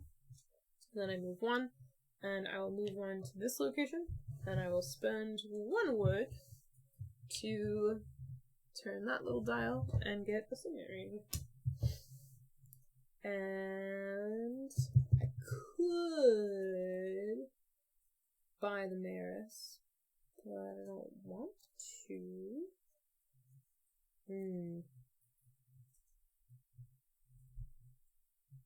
Yeah, I'm good. It's your turn.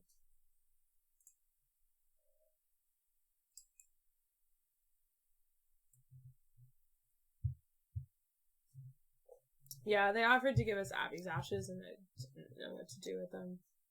We have a clay pauperette. We actually have two because of a misunderstanding. And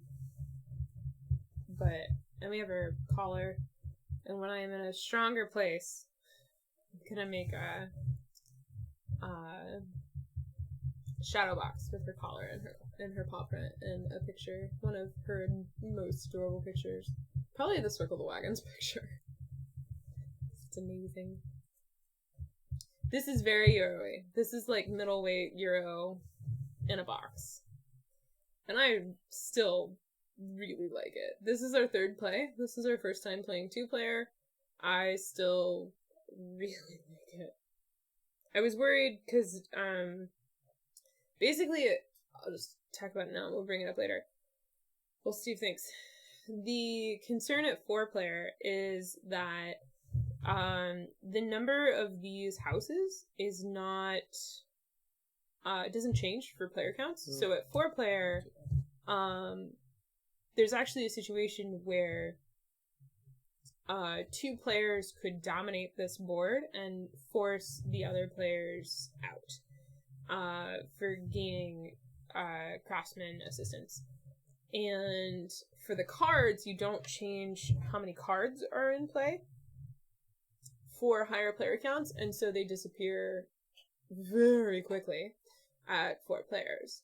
But both of those things are easily changed, and John has been talking with the game developer, and the game developer, when he plays, and the groups that he plays in, people don't usually put out all of their craftsmen, and they don't usually race for the cards.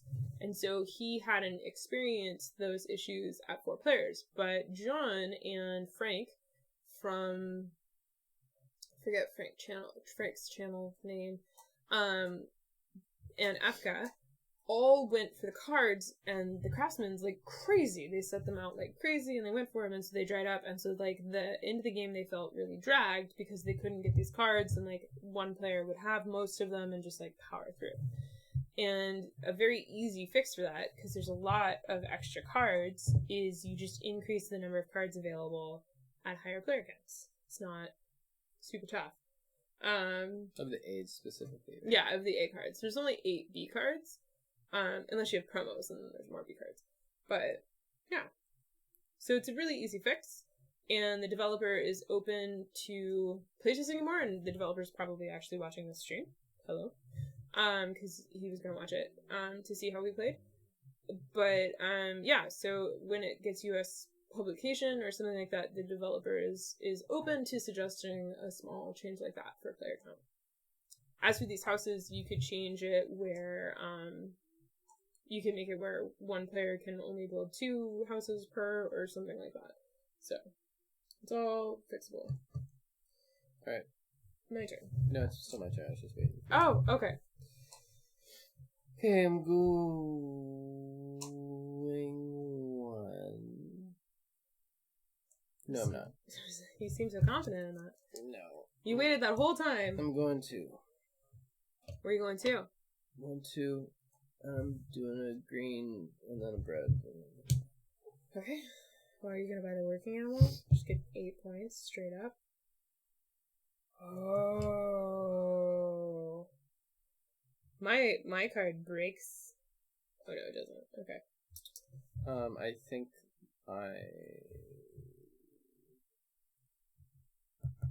I'm gonna turn 1 good in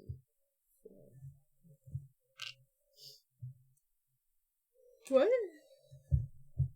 Oh, okay. I thought you were just like randomly like, I'm gonna do this. Okay, I'm going to go 3 moves, but I'm gonna do the 1 space. And it's very important I do this in the right order. So I'm gonna go 1, 2, 3, and I get another book. and then I get favor token. So I draw 3, then I pick 1. I get so many books they should call you Shepherd Book. Ha, ha, ha. Ooh. You can't take my jokes from me. I can actually take the jokes from you. That's when I make them myself. That's super spicy. I like that. I'm gonna hold on to that one. So that one's really good too. I'm gonna do that one. Okay. So if I go to the king's location, I can discard it to gain 5 brick points, house points, which is nice. I instead am going to discard a cloth to do that to have gotten the book and done the thing. Yeah, that was the first step. I think you already did. Now you do. Now I do one movement. My one movement is to go here to gain 2 cloth, and then I'm going to discard my 2 cloth and a wood to gain the goldsmith. And the goldsmith gives me 5 citizen points. Boop. And a signet ring. And I already have a signet ring. I need coins, damn it. If only you could freely convert them. Damn it. Guys. Is it my turn? It is your turn. I'm gonna go 1. I will go 1 to here, and then I will do some shenanigans. So we will do 2 bread times 5. It's 10 citizen points. To 41. And then I will turn in just a single wood to get 5 house points. Yeah. All of our Essen titles are so still on the ground. None of them have earned a place on the shelf. So that's a thing. Essen wins. Essen. Yeah, Xena wins outside.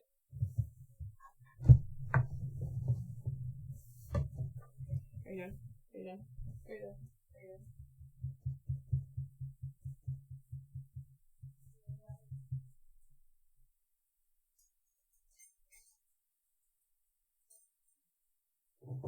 Actually, I'm gonna retcon while Tiffany is standing up and not at the table anymore. Instead of turning in my wood for 5 house points, I'm gonna do a wood and a cloth with my discount and get the bailiff. What'd you do? How did you cheat? What? Sorry, we got. I got the bailiff. I'm sorry if I don't have it. Oh, oops. It's hard losing a pet. Lady Marie should have replaced it there, and then Sir Antonio should have replaced it. Yep. Your turn, that should have. Oh, yes. Okay, and that's the round. So at the end of the round, you can discard a green to get 2 citizen points, or 2 grains, or a signet ring to get 5 citizen points. And, do I want to discard a signet ring? I have an extra one.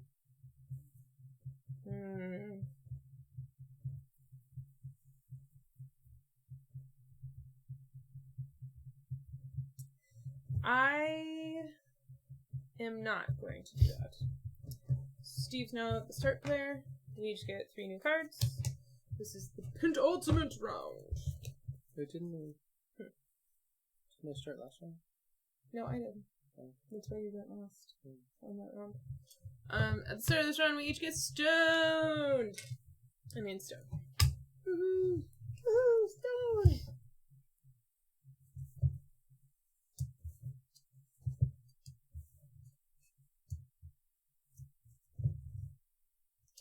Yeah, the P-Fister is pretty good. I didn't get my 5 points. Blackout Hong Kong. Yeah, that's pretty good. It's pretty good. It's pretty good. We might stream it next week on Tuesday. We might have bumped up. You start. I'm gonna go get your dog because the door's open. Oh.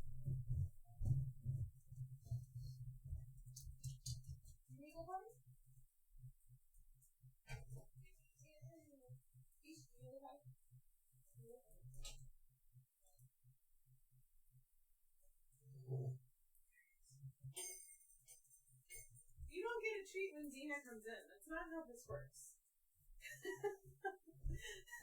The house sitter that we got for Essen may have taught the girls that when Xena comes inside, they get treats. Because, I mean, I do that.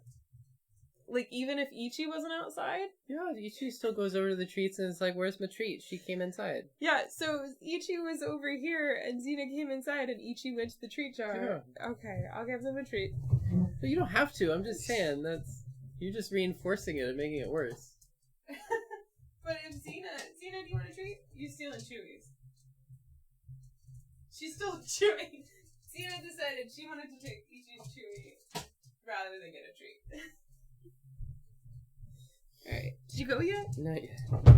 Oh, man.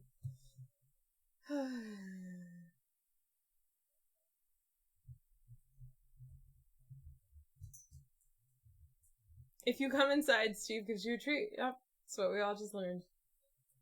Yep. It's a thing.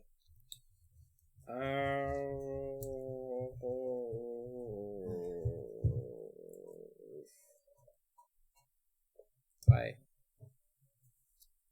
I don't know why. Why? But yeah, all of our Essen games are still on the floor or in bags. None of them have earned a shelf space yet. Partially because we don't have any shelf space. But there are some candidates.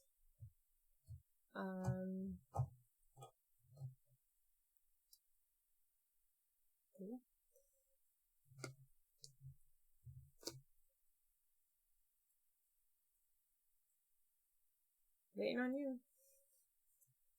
I'm gonna AP. Chad is coming in now. 1, 2, 3. I go to Market Town. I turn in a stone to get a coin. And then one of these coins I turn into a ring. And then I turn the ring and 2 coins into a necklace. Yep. Gaining you 15 citizen points. Aren't you lucky? 16? Aren't you lucky? Okay. Oh, and I also got all. It's fine. It's cool. Just cheat. Mm-hmm. It's fine. So Yeah, it's good. It's natural.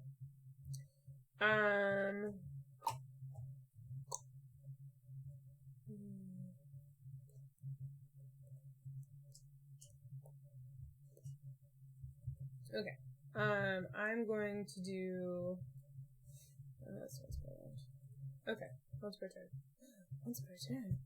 I am going to go 1 space to Stoneville, get 2 stone, and then I'll turn that 2 stone into a book.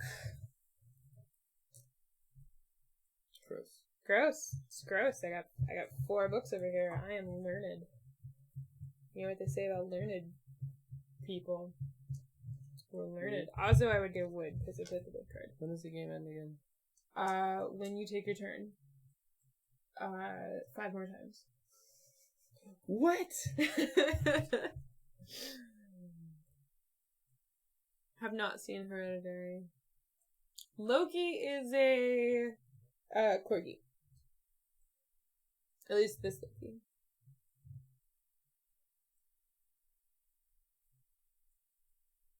They have to move on up to the east side. We have a hierarchy, literally, in our house for games. On the floor, there is a higher chance that they're gonna. The closer they are to the floor, the closer they are to me selling them. So yeah. So I'm just deciding if I want anything. Dude. Damn it. Damn it, Jim. I just realized I could do a thing, but it's too late. Or is it? That's actually better. Okay. Okay.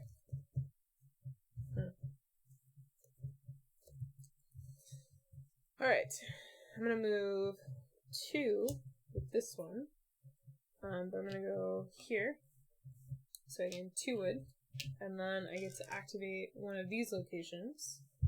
And I will activate... I need another prince. I just need a coin. I should have a coin.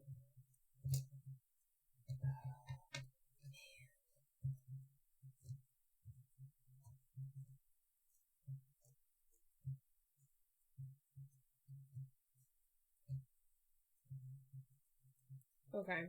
Damn it.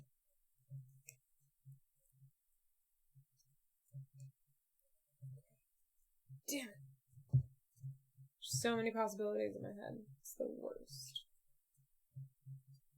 Like curry or something. I'm gonna activate that location. So I'm gonna do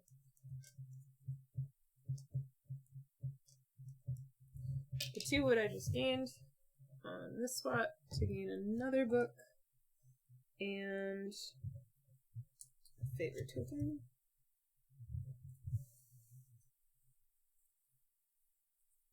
Oh, that's beautiful. Beautiful, baby. So I'll take that one. Just have to go to these places. Actually, I am not doing too great. I'm gonna do that one. Well, you were sick. I should not be a shining example of strategic play. And I'm done. Sure. Oh, I don't know who the real Loki is. Don't know. Well, I'll just go here, go 1, 2, and grab a cloth because of that, and a stone because it's at the location.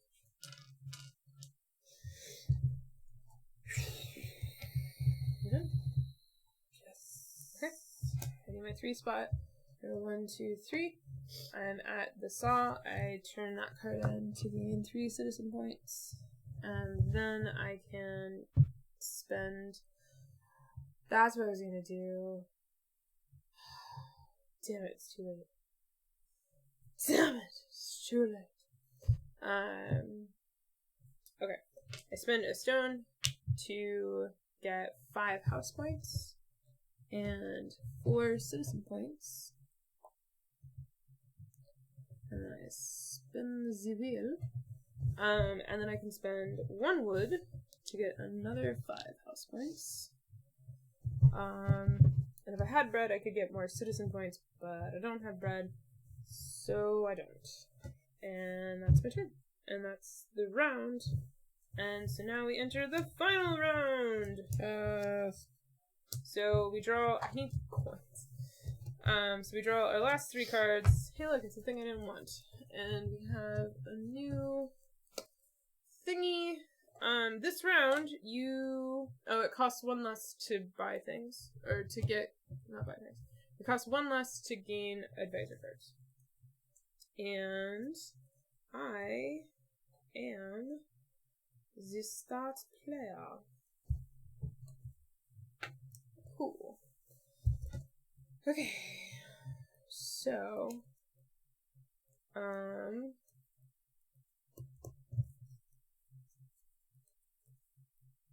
I am going to pay 2, or play 2 to go here.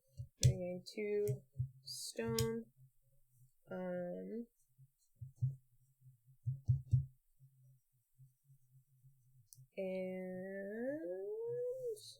that's my turn. It's your turn.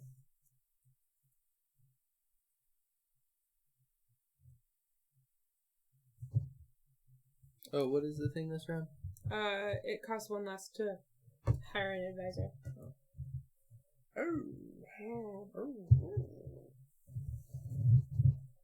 Indeed.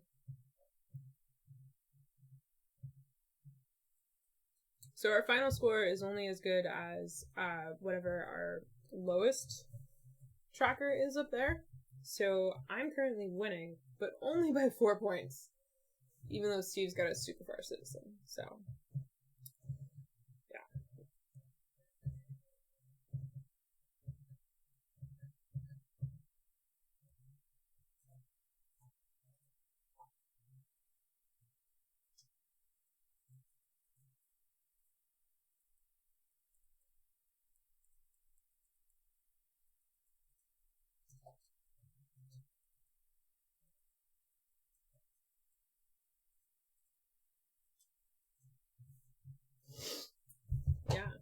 what I'm saying. Mm-hmm.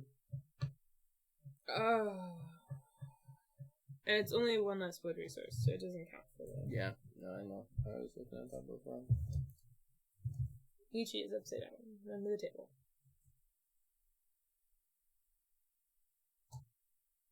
I've heard that Red Dead Redemption 2 is kind of glitchy. Somebody was saying. I've seen a lot of glitch videos. GIFs. Steve and I have been playing a different Usin game every night. It's exhausting. But tonight we're playing games. This is the interesting thing. On stream nights, we get to play stuff we've already played. So it's kind of nice. So we've already played this. This is our third game of this. And then we're planning to play Gingerbread House after this, which we've already played as well. I think I do this. So I go 1, I get a green. Mm-hmm.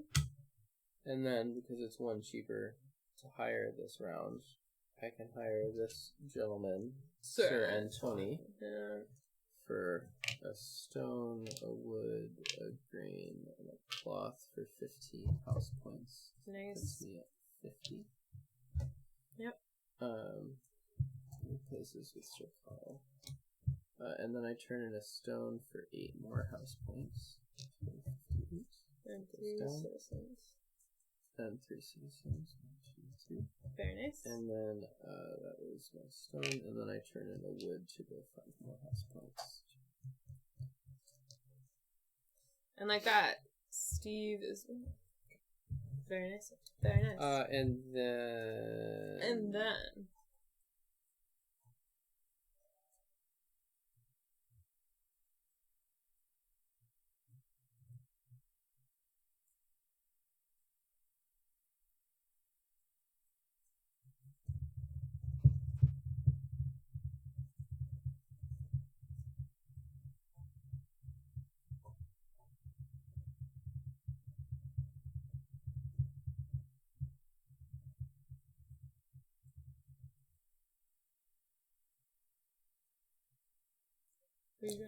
And then I turn this coin into a ring, and then I turn that ring into 5 house points.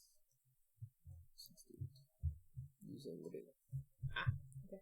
So you can only do once a round. Yep. Okay. I'm going to go 3. So 1, 2, 3.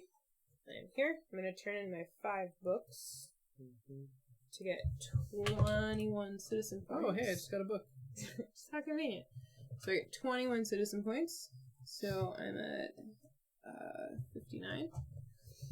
And then I'm going to turn in 1 stone for a coin, but I'm going to turn that coin in along with the signet ring to become a prince, which gets me 8 citizen points. So I'm at 67. And do I want to do that?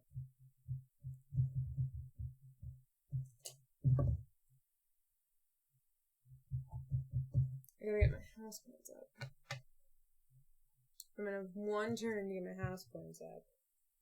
Oh! When I go to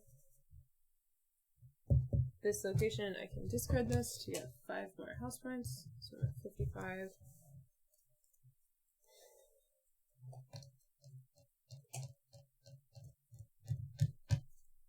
Well, damn, I didn't go to the king place. The irony.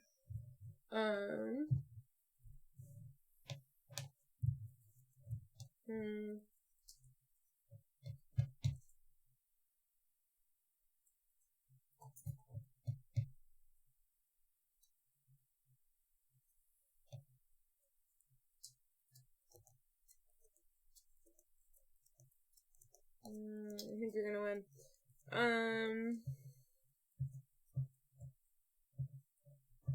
Just debating if I want another coin. I guess there's no reason not to, considering I can do wilds for anything. So I'll get another coin via the board coin conversion. It's Steve's turn.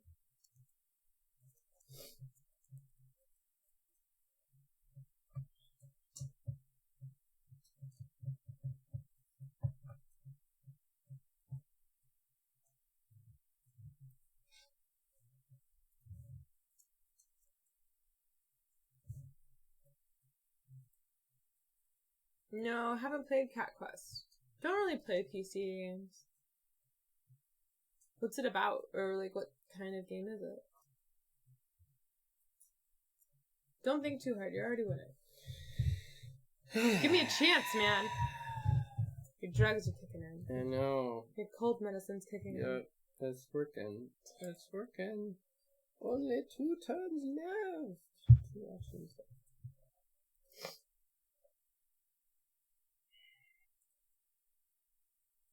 I've never won this game.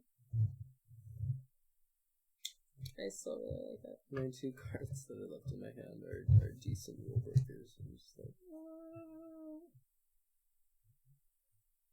Just gonna kill No. time on my phone. no, not Twitter. No, don't do it.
Alright.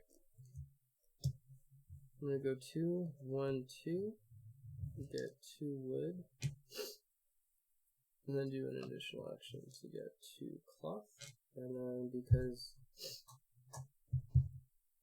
it is 1 cheaper to hire this round, I'm gonna hire Sir Carl for cloth and wood, which will give me 8 people points. 1, 2, 3, 4, 5, 6, 7, 8.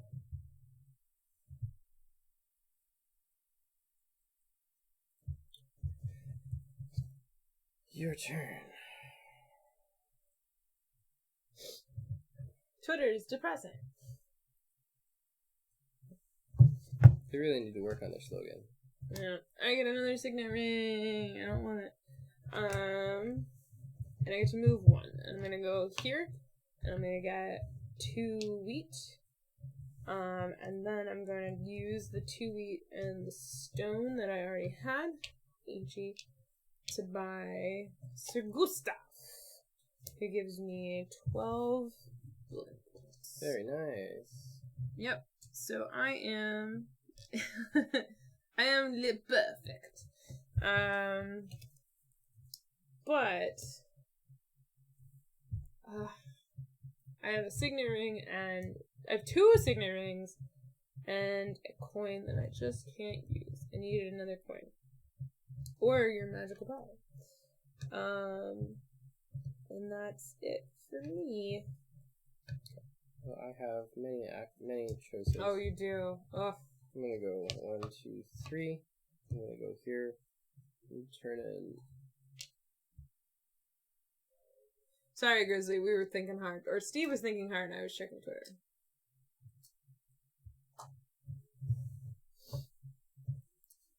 Hey, Yoda. We're in the last turns. I just took my last turn, and Steve's on his last turn. He's already won. Turn in one of those. He's just solidifying his win at this point. For a coin. Which, there's some in-game scoring. And we're close enough that I could do some shenanigans, so. And then. But I could do them. I do whatever I want, which will do this action. I'll do the thing. Do a wood to go up 5 house points. 1, 2, 3, 4, 5. And that sealed it. And then I turn my coin into a ring because rings are on gameplay. Yeah. I don't know if you've been using that right. I'm going to be honest with you. I think it means that you can use rings interchangeably. I don't think it means you actually physically swap them. Nope, you physically swap them. God damn. Alright, are you done? Yeah. Okay. So that's the game. In-game scoring happens now. And so... Oh, I should have gotten my last pooper out. Yep. Steve calls everything poopers. Everything that poops, like just poops, Steve calls it a pooper now. Because they could be puppies. Or it could Pooper just is be synonymous a with craftsman. pupper. Or stop thudding the table, babe, because it Right. goes to the mic. Okay. So every wooden resource, book, favor token, or bread that you have left is worth 1 point, and you get to pick where it goes. So I'm going to turn those 2 in to move both mine up together. And then each signet ring that you have is worth 2 points, and you get to pick how you divide them. Then I have 2 signet rings. It's each pair of wooden resources. Oh, sorry, yeah, each pair of resources. So I go up 2 points on both of my things. Again, I'm perfect. I just want to point that out. And then for you, you have 1 signet ring, so you get to bump 1 thing up. Either 1 thing up 2 or each Yeah. up 1, so I will bump my people up 2 because it doesn't super matter. Yes, it does. You have a homeless person now. There's someone in your kingdom that is homeless. They can shack up. Alright then. And that's the game. So, Steve wins with 73 points, and I come in second with 71 points. Close game. Very close. Well, and we did very different strategies.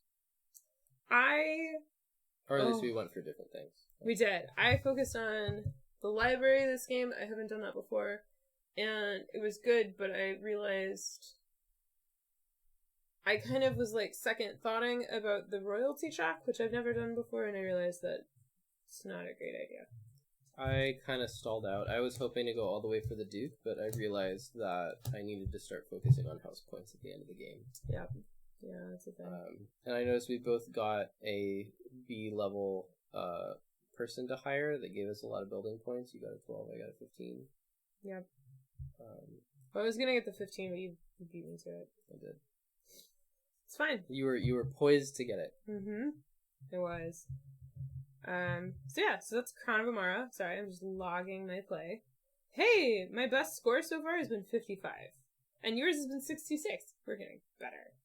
/ we were playing with us players. Yeah, it's a 2-player game. Yeah. This is your 3rd play, and your first one at 2 players. What did you think of it, Sleepy boy? Way less crowded. Mm-hmm. There's still a battle for those A cards, but like there were some still on the table at the end of the game. Like we got the opportunity to sort of pick and choose what we wanted our ending to be. If we were playing with 2 more people, it would have just been brutal. That's true. That's very true.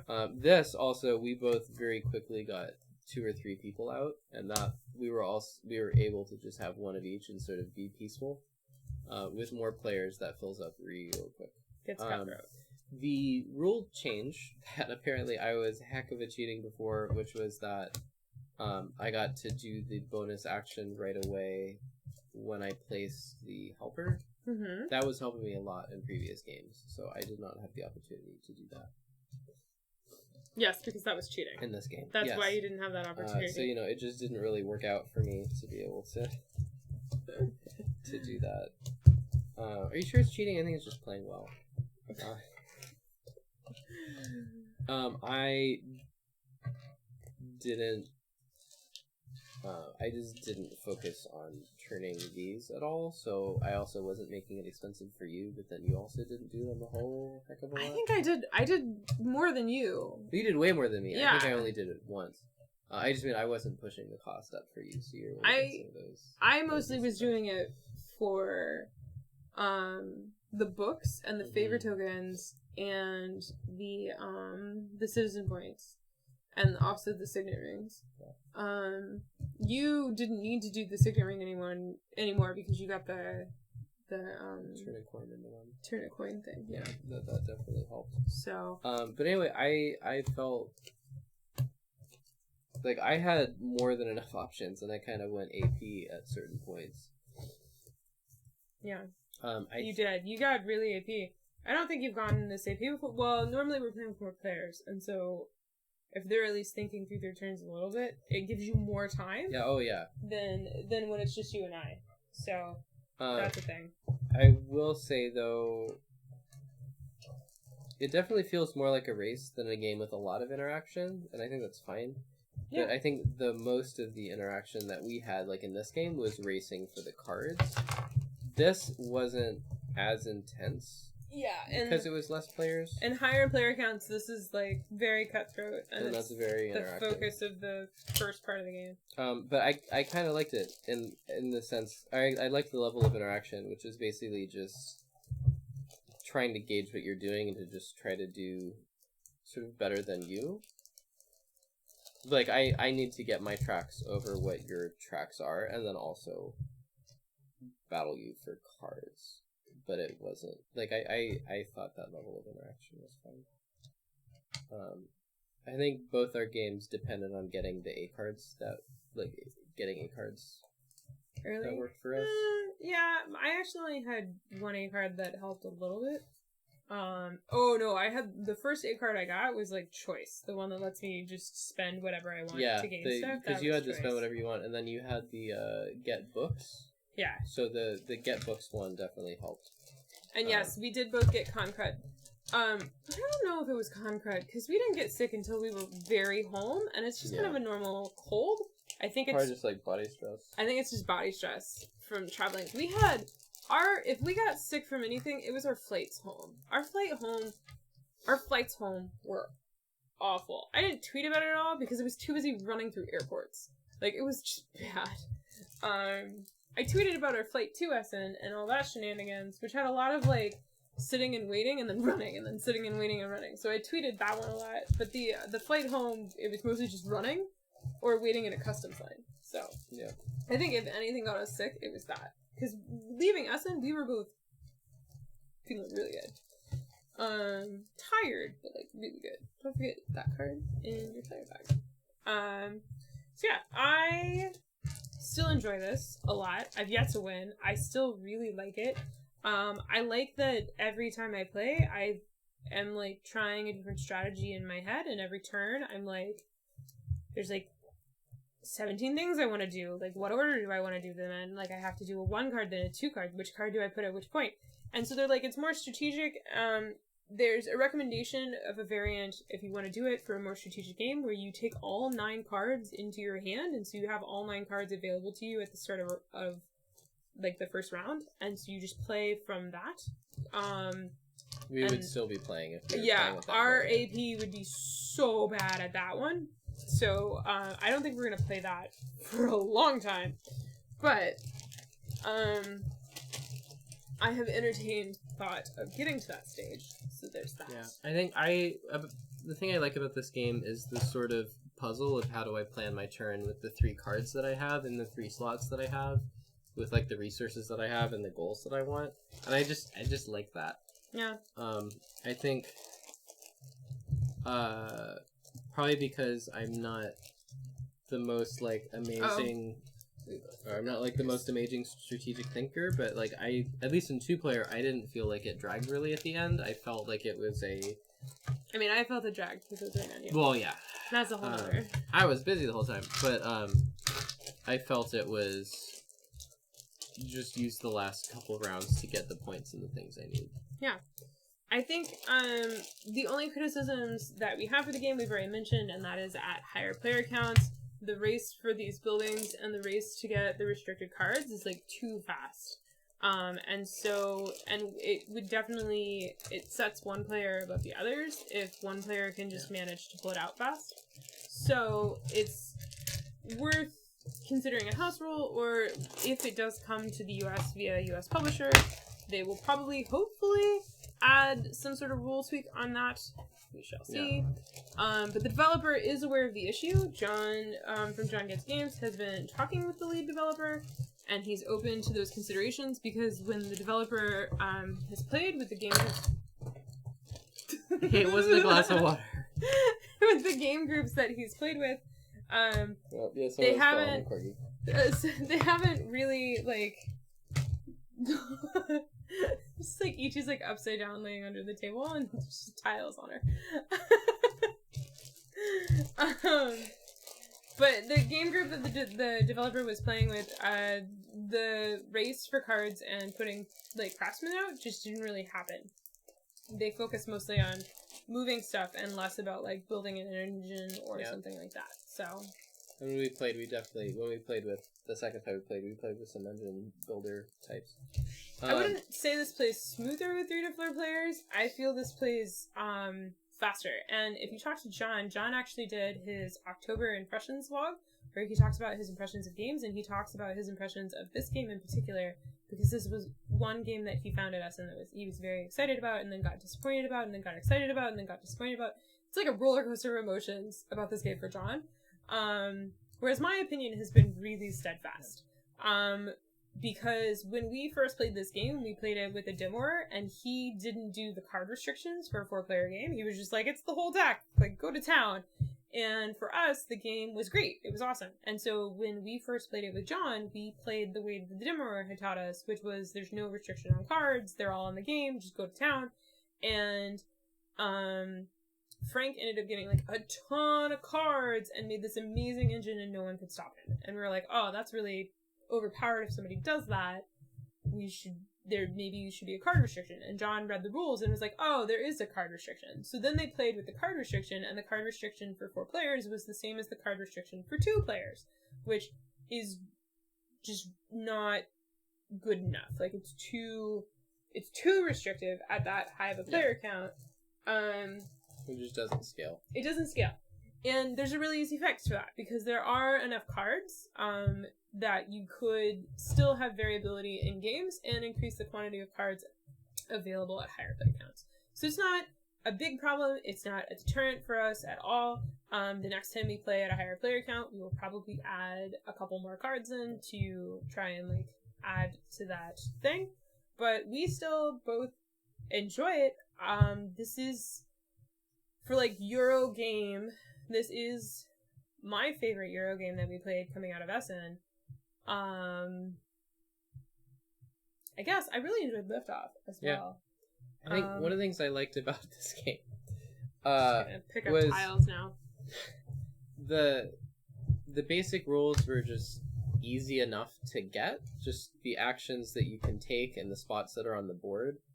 And so the challenge in the game is really just putting them together in a way that works for you. Do you know how many drops you see anymore? I don't know how many drops. Is that where you just be putting on this bag? But you so that. Do you see any? Are they just under They may Ichi? just be under Ichi. Ichi, give me a scoop. Can you roll? Can you roll over? Or just get up? That's cool too. There's one. There was one under the corgi. And she just lay back down on it? Oh no, it's under my foot. Okay. But yeah, just it's easy enough to learn, and the puzzle is just sort of figuring out what you want to do, as opposed to like slogging through the rules. Yeah, your biggest enemy in this game is yourself. Like, there's not a lot of phases. There's not. Yeah. I think one thing I will say is at this kind of midweight Euro, I feel like. And again, if you came in late, the board on this side has muted art, so the action points stand out better, whereas this side is like full detail art. So you can play with either side. We played with the more action focus for the stream. I think if I were playing this, like my first time or so, I would want to play with this side, because when I was playing, there was SN, actions I forgot about. There were things I forgot about, so making sure. But I feel like I've played at other midweight Euros where there's just very simple player scaling. Like I feel like it's pretty common to see on, like, if there were 3 huts on a board, you would see a line through one of them that says it 2-player, don't use one of the huts or whatever. Yeah. Or like put a thing over it. Like, other games do it. It doesn't mean this one needs to, but I do It's- feel like other games do that kind of scaling. It's very easy to adjust. Yeah. I think the playtest development group that helped with this game was maybe a little less card aggressive than John and Frank and Efka, which is fine. We're less card aggressive Mm-hmm. than John and Frank and Efka. So yeah. And there's only 2 of us, so. So yeah, that's Crown of Emara. The question that sometimes people ask, but nobody has asked yet, is, will this stay in the collection? And I think for the Essen titles, I think a better question is like, will this get on a shelf? Because right now, all of our Essen titles are on the floor until they earn a place on a shelf, which means we have to play them and we have to decide to keep them and not sell them. So, for me, even though we could apparently sell this right now because there's a lot of buzz around it for a good amount of money, in Europe, it's kind of a fun, annoying fact. Pegasus Field, the MSRP on this is €35, which is like 34, wasn't it? 34, but Yeah. it's 35, comp games. Probably €35. So yeah, so there's that, which is like less than $40 US, which makes me like love it even more, right? Because if somebody brings this over to the US, they're gonna make it $50. It's fine. Easy, yeah. But I feel like this, at a $40 game, this is like fabulous. So there's that. So 35 euros, it's like, well, yeah, like $42 or something. maybe, yeah. But still. So yeah, for me, this has earned a place on the shelf. I think this is I think this could go next to Village. The That's art where I was gonna put is it, like too. the same artist as Village, or it's very similar. But it just, when we play it, like, the think of it makes me think of Village. I don't know why. So I would put this next to Village. So, Yeah, I think it was definitely a solid one for me. It wasn't a miss. No. I think it, like, the way I described it, I think when John was first asking about it, was I said, the game plays this way. the game plays in the way that you would expect based on the art on the box cover. Like sort of a friendly, inviting midway Euro game with action selection and resource management, and just it kind of just did that. Yeah. And there's some games we played where I feel like, just from Essen games, the things I'm going to want to do for the rest of the game, I've just been kind of pre-planning. Like, I'm always a couple turns ahead. And this one, I think, partly... but, like, not even thinking about it a couple turns ahead. And this one, just because of the turn, like, light programming, I felt like I was just engaged in each turn. And I wasn't just like, okay, I'm... in 3 turns, I'm definitely going to do this. Yeah. So, yeah. Also, I will mention it's 1 to 4 players. There is a solo. In the solo variant, there's an AI player that is collecting citizen points, but not building points, and you just have to beat them. And then you're just comparing scores. And then there's like a campaign mode as well, where like you have to beat the AI by a certain amount twice, and then you move on to the campaign. So, it definitely is like a puzzly game. It's like a how am I gonna play with the hand I've been dealt sort of game. So, yeah. It's Crown of Emara. Are you capable of doing a bonus stream? I think I can do a bonus stream. Oh, also, I'd say because the whole game is English-German, I liked that we didn't have to ditch any components. I mean, not that that's necessarily a problem, but... Okay, that's not related at all. But okay. No, I just mean, like, I like that it was in both English and German. I guess it means if you're importing it, you can just get an English-German version. You don't need to find the English version specifically. That's true. And I guess I just like some games it feels a little wasteful where it's like, here's the deck in one language, here's the deck in the other language, and you just throw it out. Pegasus Spiel made a conscious decision to make this game English and German for its thing, and it works very well in that way. Yeah. So if you are thinking of importing it, from Funnigan or something like that, then yes, it is dual language, and it does so very smoothly. And we actually have capped the German rules in the wild hope that our German will get better just by like having them in our house. My goal for a future Essen is to be able to learn a game from a demoer in German and only be able to just ask clarifying questions in English. Alright. So now we're gonna do a bonus stream. Dun, dun, dun, dun, dun, dun, dun, dun. Yeah, I do know what the next game I will be streaming is. It's Gingerbread House! It's not from Loki. Gingerbread House is from Phil Walker Harding, and it's the Lookout, or one of the Lookout game releases this year from Essen. It's a tile placement game. We are witches. We have gingerbread houses, and we're like building the house up to lure fairy tale characters to the house so we can capture them and deal with them because they've been eating our house, and that makes us angry. Into the oven. Yeah, it's a very lightweight, I feel, tile placement game, and we're gonna play it. It's our bonus stream tonight. Otherwise, we'll be streaming next. I want to stream later this week. It really depends on a couple things. Steve had dental surgery. It wasn't really surgery. No, it was just a deep filling. Yeah, it was a deep filling. You know what I'm saying?